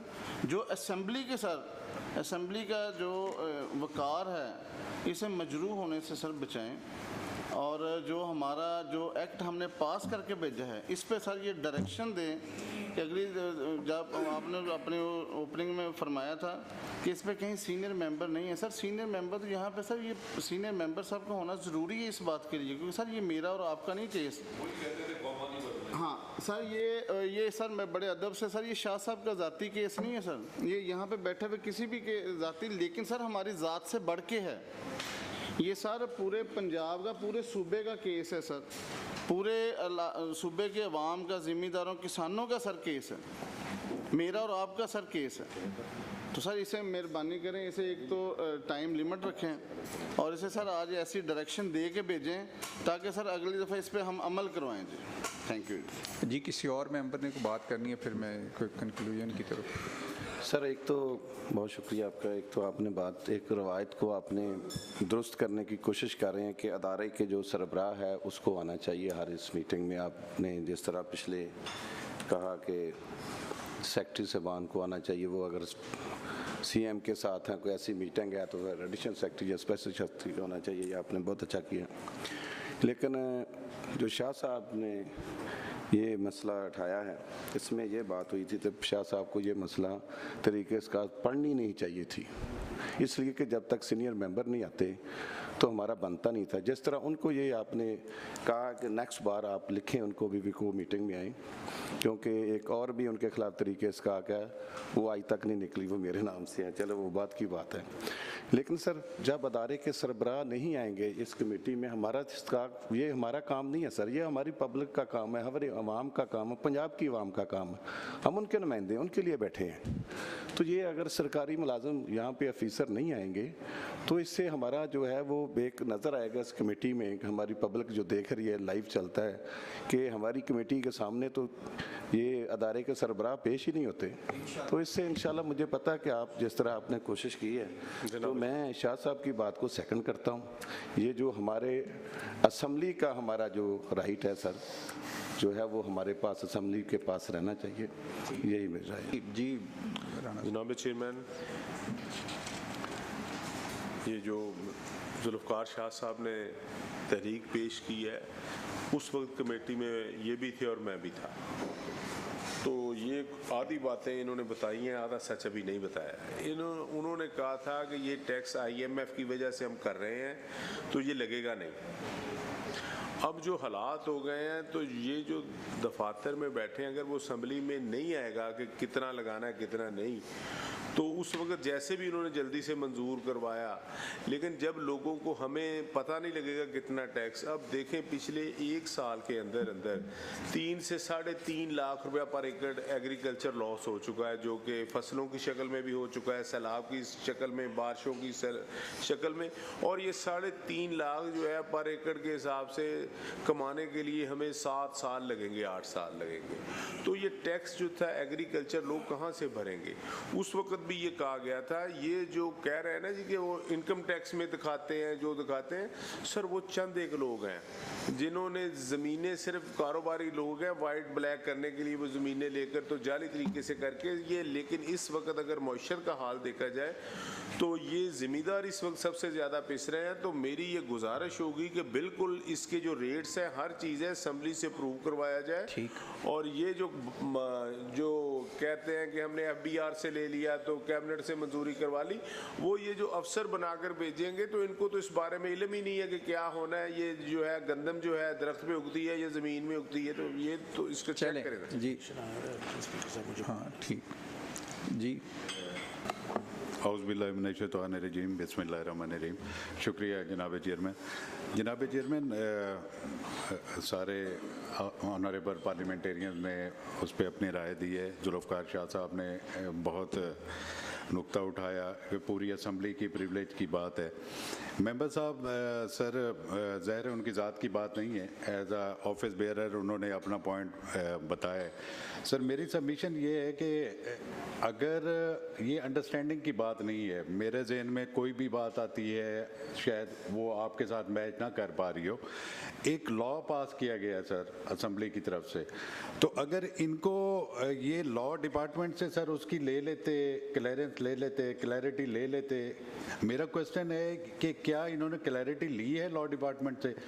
अभी लॉ डिपार्टमेंट की जो सबमिशन है वो तो इसके साथ मैच नहीं करती। और जैसे अभी हमारे ऑनरेबल मेंबर फरमा रहे थे कि अगर टाइम बार्ड था भी सही तो उसमें अमेंडमेंट आ सकती थी, तो इसमें कोई मुज़ायका नहीं था। Thank you sir. जी अच्छा जी, चूँकि इस पर काफ़ी बात हो गई है, लेकिन एक इशू ऐसा है, इसी इशू के ऊपर स्पीकर साहब ने अपनी एक रूलिंग जो है वो दी हुई है, वो भी हमारे शाह साहब वो भी ज़रा सामने आ जाए, ऐड हो जाए इसमें, तो वो रूलिंग भी हम आप तक भी पहुंचा देंगे। ठीक है, मैं जैसे ही स्पीकर साहब मलिक अहमद साहब मुल्क से बाहर हैं तो वो रूलिंग डिपार्टमेंट तक भी चली जाएगी, हम मेंबर्स तक भी आ जाएगी। तो अगली मीटिंग में हम इस पे उस रूलिंग की रोशनी में भी हम ज़्यादा बेहतर अंदाज से इस इशू को समझ सकते हैं, तो उस वक्त तक इस इशू को पेंड किया जाता है। आपका बहुत शुक्रिया, आप तशरीफ़ लाए। सर लास्ट शुक्रिया के साथ सर इसमें सर एक जो SMBS साहब की प्रेजेंस का है, हाँ वो तो अगली मीटिंग बड़ा क्लियर लिखा हुआ है कि थ्रू हिज रिप्रेजेंटेटिव, ये जस्ट फॉर द रिकॉर्ड है कि नोटिस में यही लिखा। वो नेक्स्ट टाइम हम लिख के भेजेंगे, अगर उनकी ज़रूरत हुई तो हम लिख के भेजेंगे। ठीक है ना? लास्ट है जी, हाँ बुला लें उनको।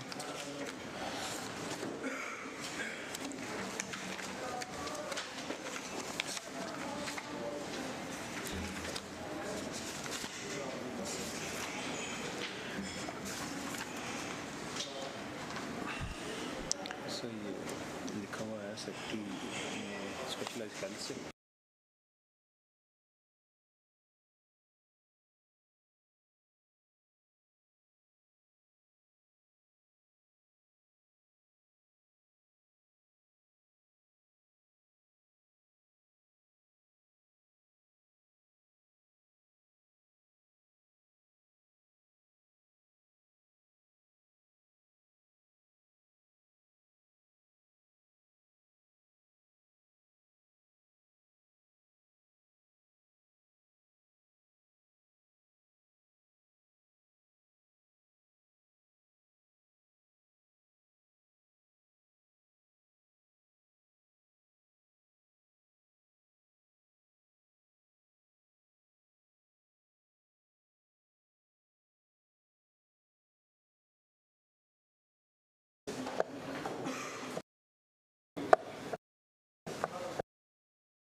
जी बिस्मिल्लाहिर्रहमानिर्रहीम। आज हमारी तीसरी जो प्रिविलेज मोशन नंबर 80 है और इसको हाउस में पेश किया है जनाब मलिक वासफ मज़र साहब ने, MPA PP 219।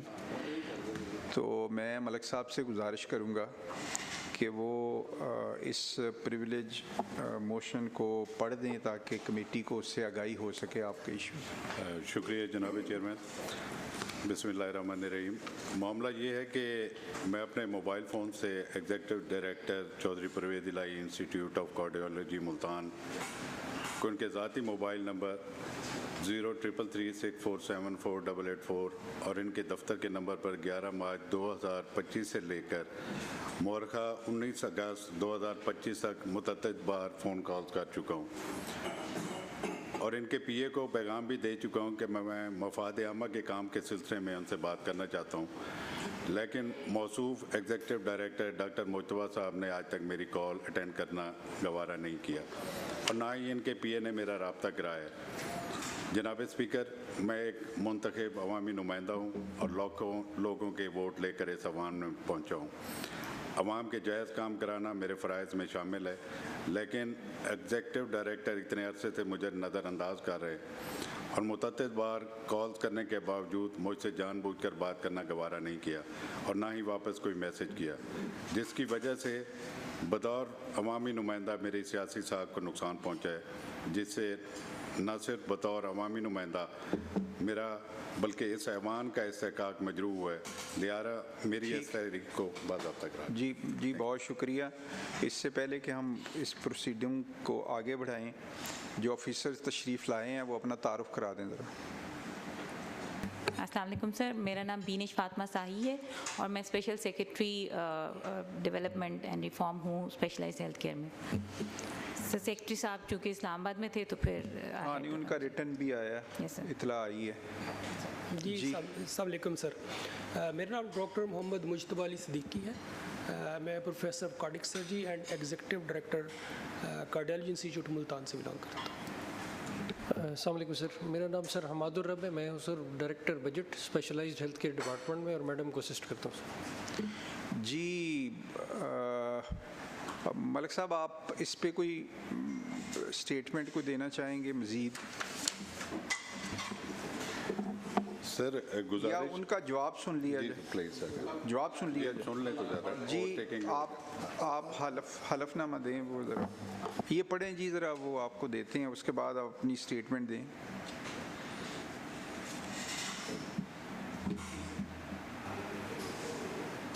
I agree with that sir. नहीं पढ़ते हैं। बिस्मिल्लाहिर्रहमानिर्रहीम। मैं अल्लाह ताला को हाजिर नाज़िर जानकर कहता हूँ कि जो कुछ कहूँगा सच कहूँगा और सच के सिवा कुछ नहीं कहूँगा। अगर मैं झूठ बोलूँ तो अल्लाह ताला मुझसे नाराज़ हो। जी अब आप जो भी बिल्कुल फ्रीली जो भी आप कहना चाहें, ये फोरम आपके लिए है। जी sir thank you very much, और मैं सबको सलाम अर्ज़ करता हूँ और थैंक यू वेरी मच, आपने मुझे इतने बड़े फोरम के ऊपर मुझे अपनी बात करने का और पर्सनल हियरिंग का मौका दिया है। अच्छा सर, ऐसे है कि मैं स्टार्ट में ही अनकंडीशनल अपॉलॉजी पेश करना चाहता हूँ और मलिक साहब को रिक्वेस्ट करता हूँ कि I am talking from my heart. मेरी कभी भी जो भी ये जो सारा matter, it was quite unintentional, और मैंने कभी ये समझ कर सोच कर कि मैं इनको नज़रअंदाज करूं या ये कहूं कि मैं इनसे बात नहीं करना चाहता। It was quite unintentional. मेरे पास सर का मोबाइल नंबर पर्सनल सेव नहीं था, अभी मैंने ले लिया है और मैं इंशाल्लाह इनके साथ राब्ते के अंदर रहूँगा और मैं इनको कभी भी किसी भी तरह की तकलीफ़ का मौका दोबारा नहीं दूँगा। सर दूसरी बात ये थी कि मेरी जो एडमिनिस्ट्रेटिव पोजीशन है, इसके साथ साथ मैं प्रोफेसर कार्डियक सर्जरी भी हूँ, तो मुझे यूजुअली 9:30-10 बजे हम थिएटर चले जाते हैं और 4-5 बजे जाके फ्री होते हैं। इन द मीन टाइम वहाँ पर मोबाइल की एक्सेस नहीं होती हमारे पास।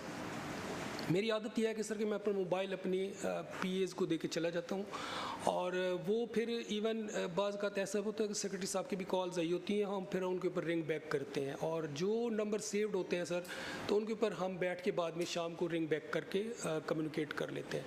अनफॉर्चुनेटली सर का नंबर मेरे पास नहीं था और मेरे पास मानता हूँ कि होना चाहिए था और इस वजह से रह गया। और दूसरी बात है कि सर मेरी सर थोड़ी सी और भी 1-2 एडमिनिस्ट्रेटिव जिम्मेदारियाँ थीं और ये था कि 2023 के अंदर कार्डियोलॉजी इंस्टीट्यूट डीजी खान को फंक्शनल करने की जिम्मेदारी भी मुझे दी गई फ्रॉम क्लिनिकल एस्पेक्ट्स।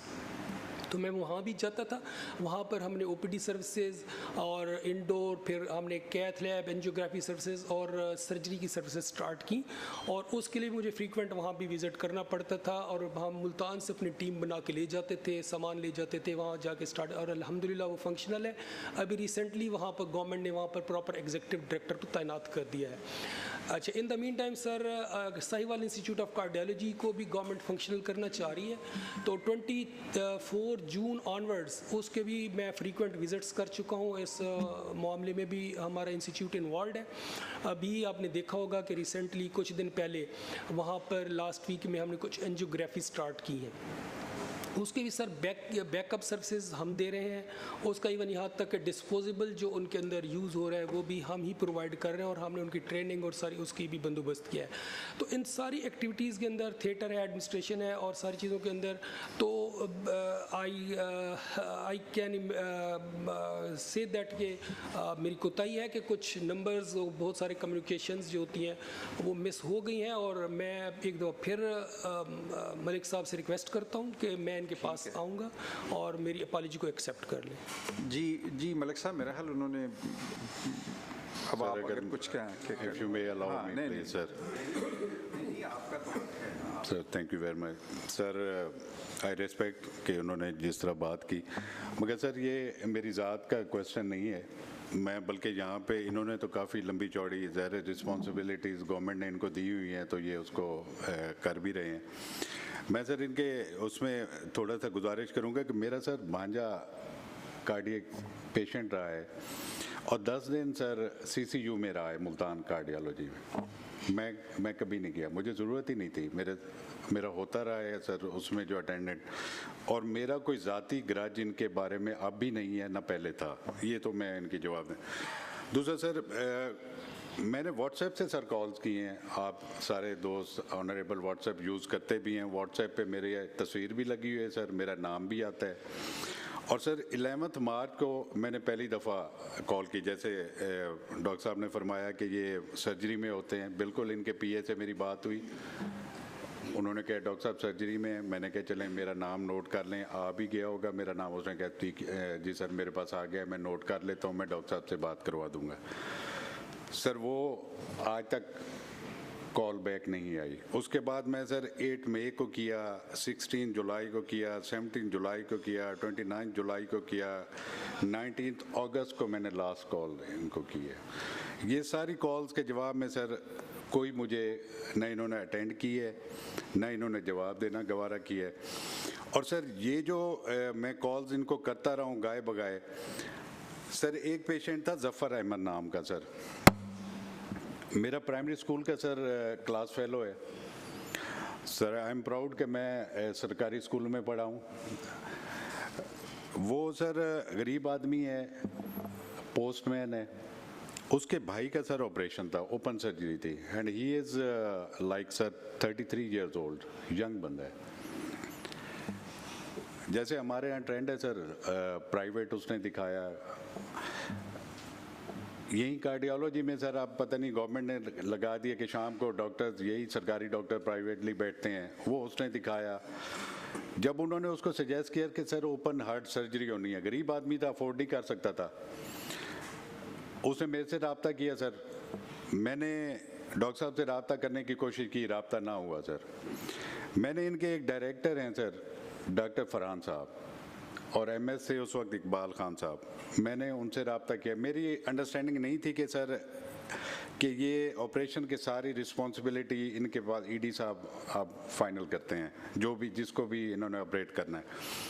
मैंने सर MS साहब को कहा, MS साहब ने कहा कि जी ED साहब के पास होता है। मैंने कहा मेरे वाकिफ़ नहीं है, मैं कॉल कर रहा हूँ, मेरे से रब्ता नहीं हो रहा, तो काइंडली आपने फरहान साहब ने सर भेजा, और सर मेरा PA साथ था, उसके साथ मैंने भेजा, PA भी मेरा साथ था। और जिस तरह रफली डॉक्टर साहब ने गुफ्तगू की, मैं जवाब नहीं देना चाह रहा सर इस फोरम पे, इन्होंने सर लिटरली अगर आप कहेंगे तो मैं यहाँ पे प्रेजेंट करने को तैयार हूँ गवाह सर, इन्होंने फाइल उठा के उसकी गोद में मारी। और जब मेरे PA ने ये कहा डॉक्टर साहब आप मेहरबानी करें, मलिक साहब ने भेजा है, इन्होंने कहा आप अपना काम करें, हमें अपना काम करने दें। और वह सर स्टेज 3 का पेशेंट था, क्रिटिकल था, 2 महीने सर वो भागता रहा बेचारा, फिर पता नहीं किस सोर्स से उसने करवाया ऑपरेशन, कहाँ से करवाया। इसी तरह सर एक और पेशेंट आया, फिर मैंने इनको कॉल की, इन्होंने उस वक्त भी नहीं जवाब दिया।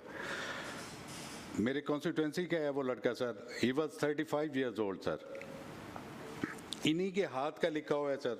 जुबैर अंसारी साहब हैं, सर्जन हैं, उनकी रिकमेंडेशन स्टेज 3 का सर, वो भी एक आर्टरी उसकी चल रही थी और इन्होंने कहा कि मुझसे प्राइवेट करवा लो, गवर्नमेंट का मेरे पास टाइम नहीं है। वो बच्चा एक्सपायर हो गया सर। उसके वालिद की सर अगर कहें तो मैं यहाँ चला देता हूँ, ऑडियो रिकॉर्डिंग है मेरे पास। जो अल्फाज उसने मेरे बारे में कहे हैं वो मैं सर बयान नहीं कर सकता सर। जो मैं ज़रूर चाहूँगा, मैडम इधर आई हुई हैं, ये ज़रूर हमें अप्राइज़ करें इस कमेटी को कि क्या पॉलिसी है सर। और मैं ईडी साहब से भी पूछूंगा ज़रूर, अगर ये गवारा करें तो ये इस हाउस को बताएं, इधर कमेटी को बताएं कि सर गरीब जो गवर्नमेंट के उस पर करवाना चाह रहा है खर्चे पे, उसके लिए तो टाइम नहीं है सर। और जो पेमेंट ऑन पेमेंट करवाना चाह रहा है उसके लिए आप अभी चले जाएं, आप अभी लाइन में लग जाएं, अभी कर देंगे आपका। और सर पॉलिसी डॉक्टर साहब के आने के बाद मैं इनसे गुजारिश करूंगा ये बताएंगे कि पहले सर जो भी सर्जन हैं ओपीडी में बैठते थे वो डिसाइड करते थे अपने पेशेंट के बारे में कि कौन सा क्रिटिकल है, किसको हमने एडमिट करना है, गवर्नमेंट वाले उसमें या प्राइवेट वाले में। डॉक्टर साहब के आने के बाद इन्होंने सबको हटा दिया, इन्होंने एक डॉक्टर साहब बैठा दिए। अब वो डॉक्टर साहब फैसला करते हैं कि ये पेशेंट इधर जाएगा नहीं जाएगा, उधर जाएगा नहीं जाएगा, वो फर्द वायद फैसला करते हैं और इन डॉक्टर साहब की मर्जी के मुताबिक फैसला करते हैं। और मैं सर ज़रूर गुजारिश करूंगा कि ये बताएंगे हमें कि इस from the sins July sir, जब हेल्थ कार्ड अबेंडेंट हो गया, ख़त्म हो गया, तो उसके बाद गवर्नमेंट के खर्चे पे कितने पेशेंट का इलाज किया गया है और कितनों को प्राइवेट इंटरटेन किया गया और कितनी इन्होंने क्यू लगाई हुई है जो गवर्नमेंट के उसके लिए आते हैं और कितनों से ये पैसे मांगते हैं कि हमें इतने लमसम दे दें तो आपका ऑपरेशन कर दिया जाएगा। मैं सर आपकी नज़र के लिए ये प्लीज़ ये मैं देना चाहूँगा, ये आप काइंडली देखेंगे इसको।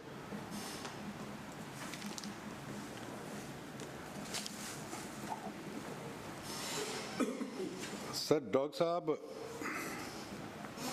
एग्जीक्यूटिव डायरेक्टर कार्डियोलॉजी मुल्तान में हैं। इन्होंने सर FCPS 2002 में जनरल सर्जरी में की है और मुख्तलिफ सरकारी इदारों में जनरल सर्जन इन्होंने सर्व किया है। 2007 में सर सिलेक्शन बोर्ड के ज़रिए ये कॉन्ट्रैक्ट पॉलिसी से ये मुल्तान इंस्टीट्यूट ऑफ कार्डियोलॉजी में सीनियर डिमॉन्स्ट्रेटर आए हैं सर। अगर आप देखेंगे सर उसमें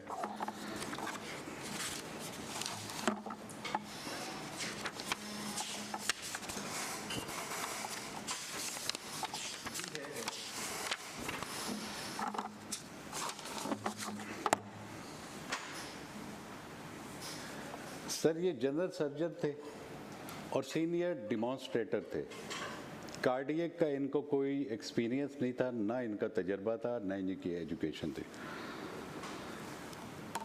इनको सर बाद में सीनियर रजिस्ट्रार के तौर पर अपॉइंट कर दिया गया और वो भी कार्डियक का सर। और जब सर ये सर अगर आप देखेंगे ऑफिस ऑर्डर है 12977 सर, इसमें सर ईडी साहब की स्टैंप यूज़ की गई है for executive director CPEIC Multan और साइन किसने किए हैं सर? MS कार्डियोलॉजी ने। इसमें सर मैं चाहूँगा कि डिपार्टमेंट ज़रूर इसको देखेगा कि क्या वो इसको कर सकते थे, कैसे सीनियर डिमॉन्स्ट्रेटर को सीनियर रजिस्ट्रार कार्डियक सर्जरी जिनका कोई एक्सपीरियंस नहीं है कार्डियक का, उनको कार्डियक सर्जन लगा दिया गया सर। और स्टोरी सर इसके ख़त्म नहीं होती। माशाल्लाह डॉक्टर साहब का बहुत अच्छा सर ताल्लुक़ है, ये इतनी तेज़ी से तरक्की करते गए सर।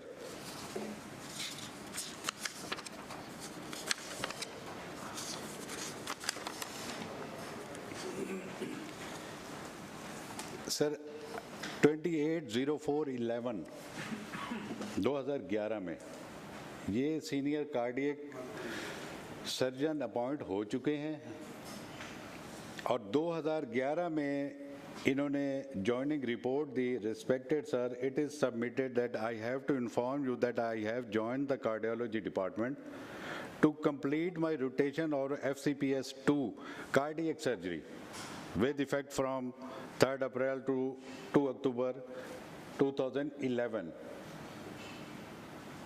ये 2008 में कार्डियक सर्जरी इन्होंने फरमा रहे थे और FCPS 2 में ये उसके बाद इनकी जॉइनिंग हुई है। ये इस मुल्क में जो खिलवाड़ हो रहा है सर, ऐसे मेरे लिए काबिल एहतराम है, मगर जिसका एक्सपीरियंस ही नहीं है, हमें तो अपने काम से काम रखना चाहिए, ज़रूर रखना चाहिए एज ए लॉ मेकर, और लोगों के हकूक़ का भी हमें ख्याल रखते हैं और उसी के लिए हम बात कर रहे हैं। तो ये किस उसमें जब इनको कार्डियक ना एक्सपीरियंस है ना इनकी स्टडी है, ये कार्डियक सीनियर रजिस्ट्रार लगे हुए हैं और इन्हीं के हाथ के साथ जॉइनिंग रिपोर्ट है कि 2011 में ये ज्वाइन कर रहे हैं। उसके बाद सर कैसे इनको एक्सपीरियंस आगे देखेंगे, इनका एक्सपीरियंस, इनका सर्टिफिकेट लगा हुआ है इनको बाकायदा तौर पे कार्डियक सर्जन बनाने के लिए। ये जॉइनिंग कर रहे हैं सर 2011 में। लास्ट अगर थर्ड में देखेंगे, senior registrar cardiac surgery regular basis 0408 2009 से लेकर 2013 तक इनको एक्सपीरियंस भी इशू कर दिया गया, क्योंकि इसी बेस पे ये रावलपिंडी में कार्डियक सर्जन जा रहे थे। तो सर मेरी सबमिशन ये है, ये मेरी कोई ज़ात का इशू नहीं है। अगर ऐसे लोग जिनका ना एक्सपीरियंस होगा और इतने सेंसिटिव ऑपरेशंस में इस जगह पे जाके बैठेंगे, दिल का मामला सर बड़ा सेंसिटिव है, आम सर्जन का काम नहीं है। अगर ये वो सर्जरी उस वक्त करते रहे हैं जिस वक्त ये कर ही नहीं सकते थे, ना इनका एक्सपीरियंस था, ना इनका तजुर्बा था, ना इनकी स्टडीज़ थी, और जैसे इनको तरक्कियाँ दी गई और कैसे इनको गलत एक्सपीरियंस इशू किया गया, मैं सर कमेटी के सामने रिक्वेस्ट करूंगा कि सर इसकी काइंडली इंक्वायरी करवाई जाए और इसको मंतकी अंजाम तक लाया जाए। Thank you very much sir. जी डॉक्टर साहब, आप कुछ कहना चाहेंगे? जी सर, ज़रूर कहना चाहूँगा sir. Thank you very much for bringing my credentials over here sir. अच्छा सर, ऐसे है कि फ़र्स्ट ऑफ ऑल मैं रिस्पॉन्ड करना चाहूँगा मोहतरम के मरीज़ के बारे में। सर मैंने अभी हलफ उठाया है, इनका जो मरीज़ आया था सर, इनका एक ही मरीज़ आया था मेरे पास, और वो हमारे पास एक डॉक्टर साहब हैं, उनका नाम है डॉक्टर फरहान ख़ान, और ये वो इनके दोस्त हैं सर के, और वो इनकी एक ही पॉलिटिकल पार्टी है और इकट्ठे इलेक्शन लड़ते हैं। वो मेरे पास लेके आए। एक मिनट सर, सर एक मिनट सर, मैं यहाँ पे ज़रूर कोट करूँगा, ये इसको सर मेलाफाइडली इसको ये बनाना चाह रहे। एक मिनट डॉक्टर साहब, एक मिनट डॉक्टर साहब। डॉक्टर साहब फरहान साहब कोई मेरे दोस्त नहीं है, और उनके मामू सर पीटीआई से इलेक्शन लड़ते हैं और मैं पाकिस्तान पीपल्स पार्टी से। और आज भी सर मेरी कॉन्स्टिट्यूंसी में डॉक्टर साहब का रकबा भी है और उन्होंने मेरे खिलाफ कंपेन भी की है। उन्होंने पीटीआई को वोट दिलवाए हैं और मैं पाकिस्तान पीपल्स पार्टी से इलेक्ट होके आया हूँ। जो ये बात इसको करना चाह रहे हैं सर, डॉक्टर साहब गलत लेके जा रहे हैं। मुझे आप अपने जवाब देना। इसमें sir I will remain to the point sir. इसमें डॉक्टर साहब आप थोड़ी एहतियात करें। ठीक है सर। कि आप उन्होंने कोई सियासी बात उन्होंने बड़ी तफसील से बात की है, ठीक सर, लेकिन उन्होंने कोई सियासी रुख पे बात नहीं की है। सर सॉरी सर, वो सियासी बंदे हैं, उन्होंने सियासी बात नहीं की है। ठीक है सर। आप ऑफिसर हैं, गैर सियासी बंदे हैं, आपने सियासी बात शुरू कर दी है। यानी ये अजीब सर, आप जो इश्यूज उन्होंने उठाए, आप ठीक था, आपने कहा कि जी आपने शुरू तो अच्छा किया कि जी मैं जवाब देना चाहता हूँ, जो पेशेंट आया, मुझे तो लगा आप अच्छे तरीके से चल रहे हैं। I am sorry sir, this is my first. सियासी बंदे ने सियासी बात नहीं की और गैर सियासी बंदा सियासी बातें करे, तो ये अजीब ही लग रहा है। Sorry sir. अच्छा सर, वो ये था कि मेरे पास जो पेशेंट आए, मैं उनको इंतहाई इज्जत और एहतराम के साथ डील किया। आप मेरा रिकॉर्ड इन राइटिंग उनसे मंगवा सकते हैं। एक्चुअली वो प्राइवेट सेक्टर में एक प्राइवेट सर्जन के पास बुक्ड थे, लेकिन अनफॉर्चुनेटली उस मरीज़ को पहले फालिज हुआ था दिमाग का। मैंने उनको कहा कि मैं पहले आपका सीटी स्कैन करूँगा, और मैंने उनका free of cost CT scan करवाया वहाँ से ब्रेन का। हम आपको असेस करेंगे, एनेस्थेटिस्ट से ओपिनियन लेंगे, और उसके बाद सर हम इनको आपको लेके चलेंगे टूवर्ड्स सर्जरी। नेक्स्ट डे मेरे पास डॉक्टर फरहान आए, उन्होंने एक मुझे वॉइस नोट सुनाया, और उन्होंने कहा कि ये एक वॉइस नोट गया मज़र साहब के पास, ये इसको सुने। उसके ऊपर अजीब से एलिगेशन थे जो कि मरीज़ की नहीं थी, किसी और बंदे की वॉइस नोट थी। मैंने उस मरीज़ को बुलवा लिया नेक्स्ट डे। मैंने उस मरीज़ को बुलवाया और डॉक्टर फरहान भी आ गए, तो मैंने उन्हें कहा कि मरीज़ से मिले। मरीज़ से हमने बातचीत की, उन्होंने कहा मैं सेटिस्फाइड हूँ, मेरे साथ मामला ठीक रहा है आपका। डॉक्टर फरहान ने इनको उसी वक्त मेरे सामने मरीज़ की मौजूदगी में कॉल की और उनको बताया कि मरीज़ मेरे सामने बैठा है और उसको कोई कंप्लेंट नहीं। तो मज़र साहब ने कहा कि ठीक है, मैं समझ गया हूँ बात। उसके बाद ये मैटर क्लोज हो गया। हमने मरीज़ को प्रॉपर सर्जन के पास भिजवा दिया, हमने कहा इसको हम ऑपरेट करेंगे। ये तो बात यहाँ तक कंप्लीट हो गई, और मैं हल्फन कहता हूँ ये ऐसे ही है, मैं अभी हलफ उठा भी चुका हूँ, इसके अंदर कोई मैलिफाइड इंटेंशन नहीं है, मैं कोई झूठ भी नहीं बोल रहा हूँ। अच्छा सर, दूसरी बात है, जहाँ तक सर ने बात की, इनकी बड़ी मेहरबानी, he is very much involve in our day to day business of the hospital. उसमें सर ये है कि हमारी जो वेटिंग लिस्ट है वो सेक्रेटरी साहब हमेशा पूछते रहते हैं कितनी हो गई है। हमारी वेटिंग लिस्ट बहुत लंबी, 5000 को तजावज़ कर गई थी सर्जरी की। उसकी रीज़न ये थी कि अपना जो हमारे रीजन्स हैं, रहीम यार खान है, बावलपुर है, सारा मरीज़ वहाँ ड्रेन हो रहा था और सिफारिशें बहुत ज़्यादा थी। तो हमने एक कमेटी बनाई, हमने कहा कि हम इसको ऐसे कर लेते हैं, हम मरीज़ों को सेग्रीगेट कर लेते हैं, कौन अर्जेंट है, कौन इलेक्टिव है, कौन एमरजेंट प्रोसीजर्स है, हम उसके मुताबिक मरीज़ों को बुलाएंगे। उसके ऊपर हमने अपने एक सीनियर कार्डिक सर्जन है डॉक्टर शेर, उनकी ज़िम्मेदारी लगाई कि इस मरीज़ों को हम सेग्रीगेट करेंगे, जो अर्ली हैं, अर्जेंट है, उनको हम ज़्यादा लेट नहीं कराएंगे। हमारा कंसेंसस डेवलप हुआ कि जो मरीज़ एट रिस्क ऑफ डेथ है क्लिनिकली एंड एवरीथिंग मिला के, तो उसको हम जल्दी ऑपरेट करें, बजाय कि इलेक्टिव मरीज़ जो कि 6 महीने वेट कर सकता है हम उसको प्रायोरिटाइज़ करें। तो हमने ये जो सर बात कर रहे हैं कि हमने एक बंदे को फिक्स किया है, वो यही सेग्रीगेट करता है। उसका काम ये है कि मरीज़ को एवेलुएट करता है, उसके बाद उसका एडमिशन डिसाइड करता है, और अगर आप चाहते हैं हम उसको अंडू कर देते हैं। इस तरह हमारा वर्क लोड बेहतर हुआ है, हमारी वेटिंग लिस्ट रिड्यूस हुआ है, हमारी फिगर्स बेहतर हो गई हैं। ये हमारा एक एडमिनिस्ट्रेटिव डिसीजन था, इसमें सारी इन्वॉल्व थे। ये मैं अकेला डिसीजन नहीं कर रहा, तो हमारी हॉस्पिटल मैनेजमेंट कमेटी है जिसमें सारे प्रोफेसर्स मौजूद हैं, उन सब से मिल के हमने पॉलिसी बनाई। ये मेरी कोई इंडिविजुअल की पॉलिसी नहीं है। तो ये तो हम इसके बारे में कमेंट हो गया कि सर ने कहा कि हम वेटिंग लिस्ट कैसे मैनेज करें, और उसका रिजल्ट ये निकला है कि हमारी वेटिंग लिस्ट अब काफ़ी बेहतर है, और आप जब भी कोई अर्जेंट केस होता है हम उसको फ़ौरन टेकअप करते हैं। इलेक्टिव केस को हम थोड़ा कोशिश होती है 6 महीने साल के अंदर ऑपरेट हो जाए, लेकिन अर्जेंट केस हमने रखा हुआ है कि 1 महीने से ऊपर नहीं जाएगा, एमरजेंट केस उसी दिन ऑपरेट होगा। ये तो सर हमारी ये पॉलिसी है। अगर आप उसको चेंज कराना चाहते हैं, ये मेरे हॉस्पिटल की जो प्रोफेसर्स की कमेटी है हमने उनसे बनवाई है। अच्छा, regarding my credentials regarding this, तो सर आप थोड़ा सा इसको देख लें। जो सीनियर रजिस्ट्रार होता है, he is not cardiac surgeon. उसकी क्वालिफिकेशन थी अकॉर्डिंग टू पीएमडीसी रूल्स कि उसने एफसीपीएस जनरल सर्जरी कर रखा हो और उसने कुछ टाइम इस स्पेशलिटी में काम किया हो, तो वो he is eligible to become senior registrar. Senior registrar is not consultant, वो ऑपरेट नहीं करता। तो उस रूल्स के मुताबिक I was eligible to become senior registrar, तो मैं सीनियर रजिस्ट्रार लग गया। उसके बाद 2010 के अंदर मैंने कार्डिक सर्जरी में भी एग्ज़ाम पास कर लिया। तो देन मेरे पास अब 2 एफसीपीएस हो गई, सर्जरी की भी हो गई और कार्डिक सर्जरी की भी हो गई। तो 2013 में जाके मैं एज असिस्टेंट प्रोफेसर सेलेक्ट हुआ। तो मतलब है कि मैंने 2010 में एफसीपीएस कार्डिक सर्जरी पास की है। तो आफ्टर 3 इयर्स तकरीबन मैं जाके असिस्टेंट प्रोफेसर बना। तो when we become assistant professor, तो फिर आप हमें कार्डिक सर्जन कहते हैं। सीनियर रजिस्ट्रार तक का काम यह है कि सिर्फ अपने सीनियर को असिस्ट करता है, वो उसको ऑपरेट इंडिपेंडेंट नहीं करता। अभी भी जो मेरा सीनियर रजिस्ट्रार है वो मुझे असिस्ट करेगा, इंडिपेंडेंट केसेस ऑपरेट नहीं करेगा। तो मैं ऐसा नहीं था कि कोई सर्जरीज कर रहा था, उस वक्त मैं अपने सीनियर्स के साथ मिलकर असिस्ट करता था, उनके पेशेंट्स देखता था, ICU care, everything I was involve. तो 2013 में मैं ऑन दैट बेसिस मैंने एफसीपीएस पार्टी मैं बहुत कम लोग होंगे जो डबल एफसीपीएस करते हैं, या तो जनरल सर्जरी में करेंगे या कार्डियक। मैंने 2 एफसीपीएस किए, तो उसके बाद मैं इसमें एनरोल हुआ। उसके बाद मैं एज असिस्टेंट प्रोफेसर के तौर पे काम किया और पर रूल्स हुआ ये। उसके बाद सर मैंने पिंडी में सर्व किया फ्रॉम 2013 टू 2022 अप्रैल। उस ड्यूरेशन में पहले असिस्टेंट प्रोफेसर रहा, फिर मैं through public service commission, it was not departmental promotion sir, public service commission के थ्रू एग्ज़ाम हुआ, उसके थ्रू मैं एसोसिएट प्रोफेसर बना।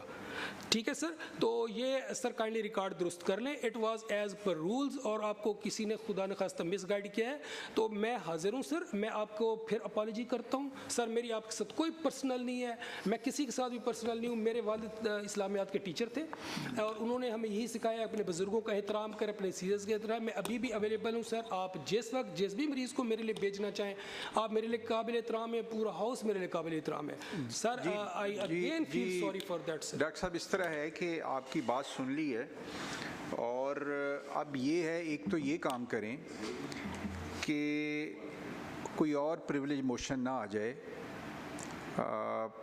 आप असम्बली से या हमारी वेबसाइट है असम्बली की, वहाँ पे एमपीएस के नंबर्स मौजूद हैं, ठीक है जी। वो नंबर्स जो हैं, चूँकि आप कोई सेक्रेटेरिएट में कोई ब्यूरोक्रेट बैठा हो ना तो वो और बात है, आप फील्ड में हैं, आपकी ड्यूटी एक फील्ड में आप ड्यूटी कर रहे हैं, तो आप वहाँ से एमपीएस के नंबर लेके तो सेव कर लें, ताकि ये जो है ये बात ख़त्म हो जाए कि जी मेरे पास अननोन नंबर से कॉल आई थी और मैं रिप्लाई नहीं कर सका ना। तो एक तो ये आप हमारी वेबसाइट भी है असम्बली की, और वैसे भी अगर आपको होगा तो मैं बुटर साहब हैं, वो आपको लिस्ट भी दे सकते हैं, ठीक है। वो मैं ये करवाएं जी, अपने सब ऑफिसर्स को कहें कि एमपीएस के नंबर जो है ना सेव कर लें। हम इतने भी वो नहीं है, अगर कोई ऑफिसर किसी मसरूफियत की वजह से हमारी कॉल ना सुने, हम गुस्सा नहीं करते, हम इंतज़ार करते हैं कि कॉल बैक आ जाएगी।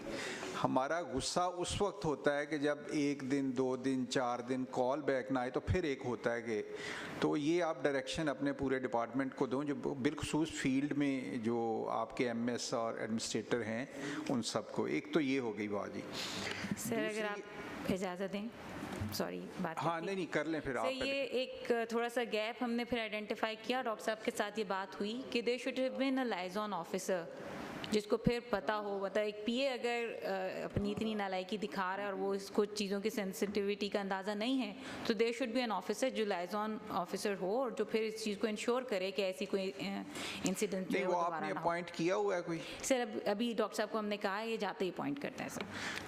सर मेरी डिस्कशन हुई, मैंने इनको बताया कि मैं इस सारी इस सिचुएशन से सीखा हूँ कि मुझे जाके फ़ौरन एक डॉक्टर होना चाहिए, not a PA type thing like that. एक डॉक्टर होगा जो इन चीज़ों से वर्स होगा और हम उसको लियाज़ोन ऑफिसर मुकर्रर कर लेंगे।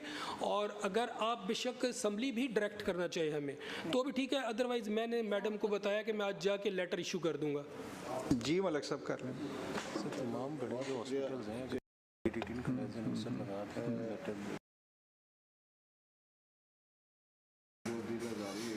भी बात हुई है, हमें आपसे पूरा हमदर्दी है और ऐसा नहीं होना चाहिए। आपकी पूरी रिस्पेक्ट और आपका पूरा तकद्दस है। मैं प्रोफेसर डॉक्टर मुजतबा साहब का इस लिहाज से गुजारिश करना चाहूँगा, जैसे उन्होंने साहिवाल का जिक्र किया, आपने मुल्तान का तो सारा कर दिया, अब मेरा उसमें नहीं बात बनती जी। तो मैं डॉक्टर साहब आपके गोश गुजार चेयरमैन साहब की मौजूदगी के लिहाज से, मैडम भी बैठी हैं, आपने साहिवाल हमारा कार्डियोलॉजी शुरू किया है, हमारा जो वार्ड है उसमें 2-3 चीज़ें हैं, अगर आप वो मेहरबानी कर दें। एक तो वहाँ पे एक इम्प्रेशन है कि आपको उधार चीज़ दे रहे हैं। मैं 2-3 दिन पहले गया था वहाँ पे, तो बेचारे बड़े परेशान थे। आपने को 5 एंजियोप्लास्टी की वो को भेजी हैं जो इसे क्या कहते हैं डॉक्टर साहब? सर अर्थ से इसे कहते क्या हैं जो आप डिस्पोजेबल सर आपने 5 भेजी हैं, वो बेचारे परेशान है कि 5 वापस कैसे करनी है। नहीं सर, एक तो सर एक अर्थ सुनने, एक तो आप ये मेहरबानी फरमाएं कि वो उधार वाला सिस्टम बंद कर दें और आप परमानेंट उन्हें टेकअप करें, क्योंकि सर साहिवाल बहुत बड़ा डिवीजन हेडक्वार्टर है। और सेकंड जो मैं गुजारिश करना चाह रहा हूँ कि मेरी एमएस से बात हुई 2-3 दिन पहले, एक बड़ा सीरियस वहाँ पे पेशेंट है, तो वो कह रहे हैं वो बंदे ना वो कह रहे हैं हमें अभी तक ये समझ नहीं आ रही कि हम कैसे करेंगे। तो आप प्लीज़ हमें साहिवाल में टाइम दें, ऐसे आप मुल्तान में सारी अपनी सर्विसेज ना दें, आप साहिवाल भी तशरीफ़ लाएं और हमें लुक आफ्टर करें। Sir thank you very much. Sir मैं साहिवाल 4 to 5 टाइम्स विजिट कर चुका हूँ। उसके अंदर जो बिल्डिंग के अंदर सर जो डॉक्टर साहब ने फरमाया मैं रिस्पॉन्ड करना चाहूँगा। ये इन्होंने मेरे ख्याल मैं इसको अभी इस प्रिविलेज को मैं डिस्पोज ऑफ नहीं कर रहा, तो आप नेक्स्ट टाइम जो है ना ठीक है मेरे सवाल जो आपके हाँ वो बता दें। अच्छा सर ऐसे है कि वहाँ पर जो लास्ट विजिट हुआ विद जो सेक्रेटरी साहब के साथ जो लास्ट विजिट हुआ, उसमें ये डिसीजन हुआ कि इनिशियली बिफोर इनॉग्रेशन हम लोग सिंपल सिर्फ एंजियोग्राफी स्टार्ट करेंगे, अभी हम स्टेंट स्टार्ट नहीं करेंगे। तो हमने ऑन देयर सजेशन उनको 20 पेशेंट्स का डिस्पोजेबल प्रोवाइड किया सर। तो उसके साथ हमने 20 पेशेंट्स का और 5 जो पेशेंट आप बता रहे हैं वो स्टेंट का सामान दिया, ताकि अगर खुदा न खास्ता ड्यूरिंग एंजियोग्राफी को एक्सीडेंट हो जाता है, स्टेंट डालना पड़ जाता है, तो उसको उसके मुताबिक ट्रीट किया जा सके। एक काम ये करें कि अब एक स्पेशल विज़िट रखें साहिवाल का। मेरे भी चूँकि इल्म है कि सीएम साहबा ने उसको बड़ा यानी प्राउडली किया है, साहिवाल के जो कार्डियक हॉस्पिटल सेक्शन है उसका वो एक वार्ड बनाया। अभी आप जब साहिवाल जाएं तो कोशिश करें मलिक साहब से रब्ता कर लें, ये आपको तमाम जो हमारे MPs हैं उनसे रब्ता करवा देंगे। एक उनको वहाँ ब्रीफिंग दे दें साहिवाल के वाले से, ताकि जो सवाल मलिक साहब के हैं बाकी MPs के भी होंगे। तो बड़ा बेहतर है कि आप 25-30 मिनट की एक ब्रीफिंग जो है वो हमारे तमाम पार्लियामेंटेरियन जो साहिवाल के हैं वो ये लिस्ट दे देंगे। मलिक साहब तुसी लिस्ट दे देना, तो अगली बार जब भी जाएं हॉस्पिटल की एक्टिविटी के साथ साथ 20-25 मिनट की एक ब्रीफिंग भी हमारे पार्लियामेंटेरियन को दे दें।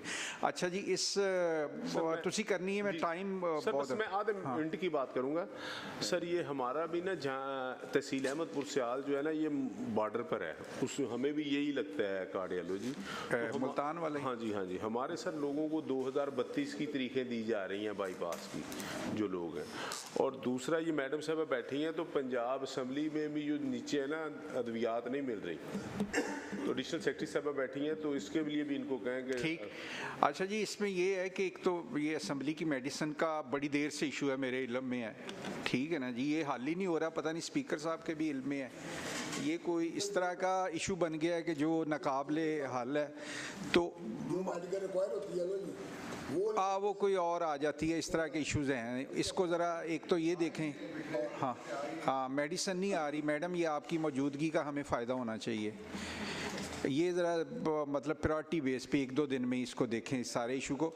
और बाकी इसकी आज की जो ये प्रिविलेज मोशन है इसको हम पेंड कर रहे हैं। इसमें बहुत सारी चीज़ें ऐसी मुअज़्ज़ज़ हमारे MPA साहब ने रेज़ की हैं कि जिनको देखने की ज़रूरत है वासिफ साहब, तो इसलिए मैं पेंड कर रहा हूँ। आपका ये पेपर भी मेरे पास है, मैं ख़ुद भी ज़रा इसको टाइम नहीं है इसको देखने का ना इस वक्त यहाँ बैठ के, तो मैं ज़रा इसको भी देखूँगा, ठीक है ना जी।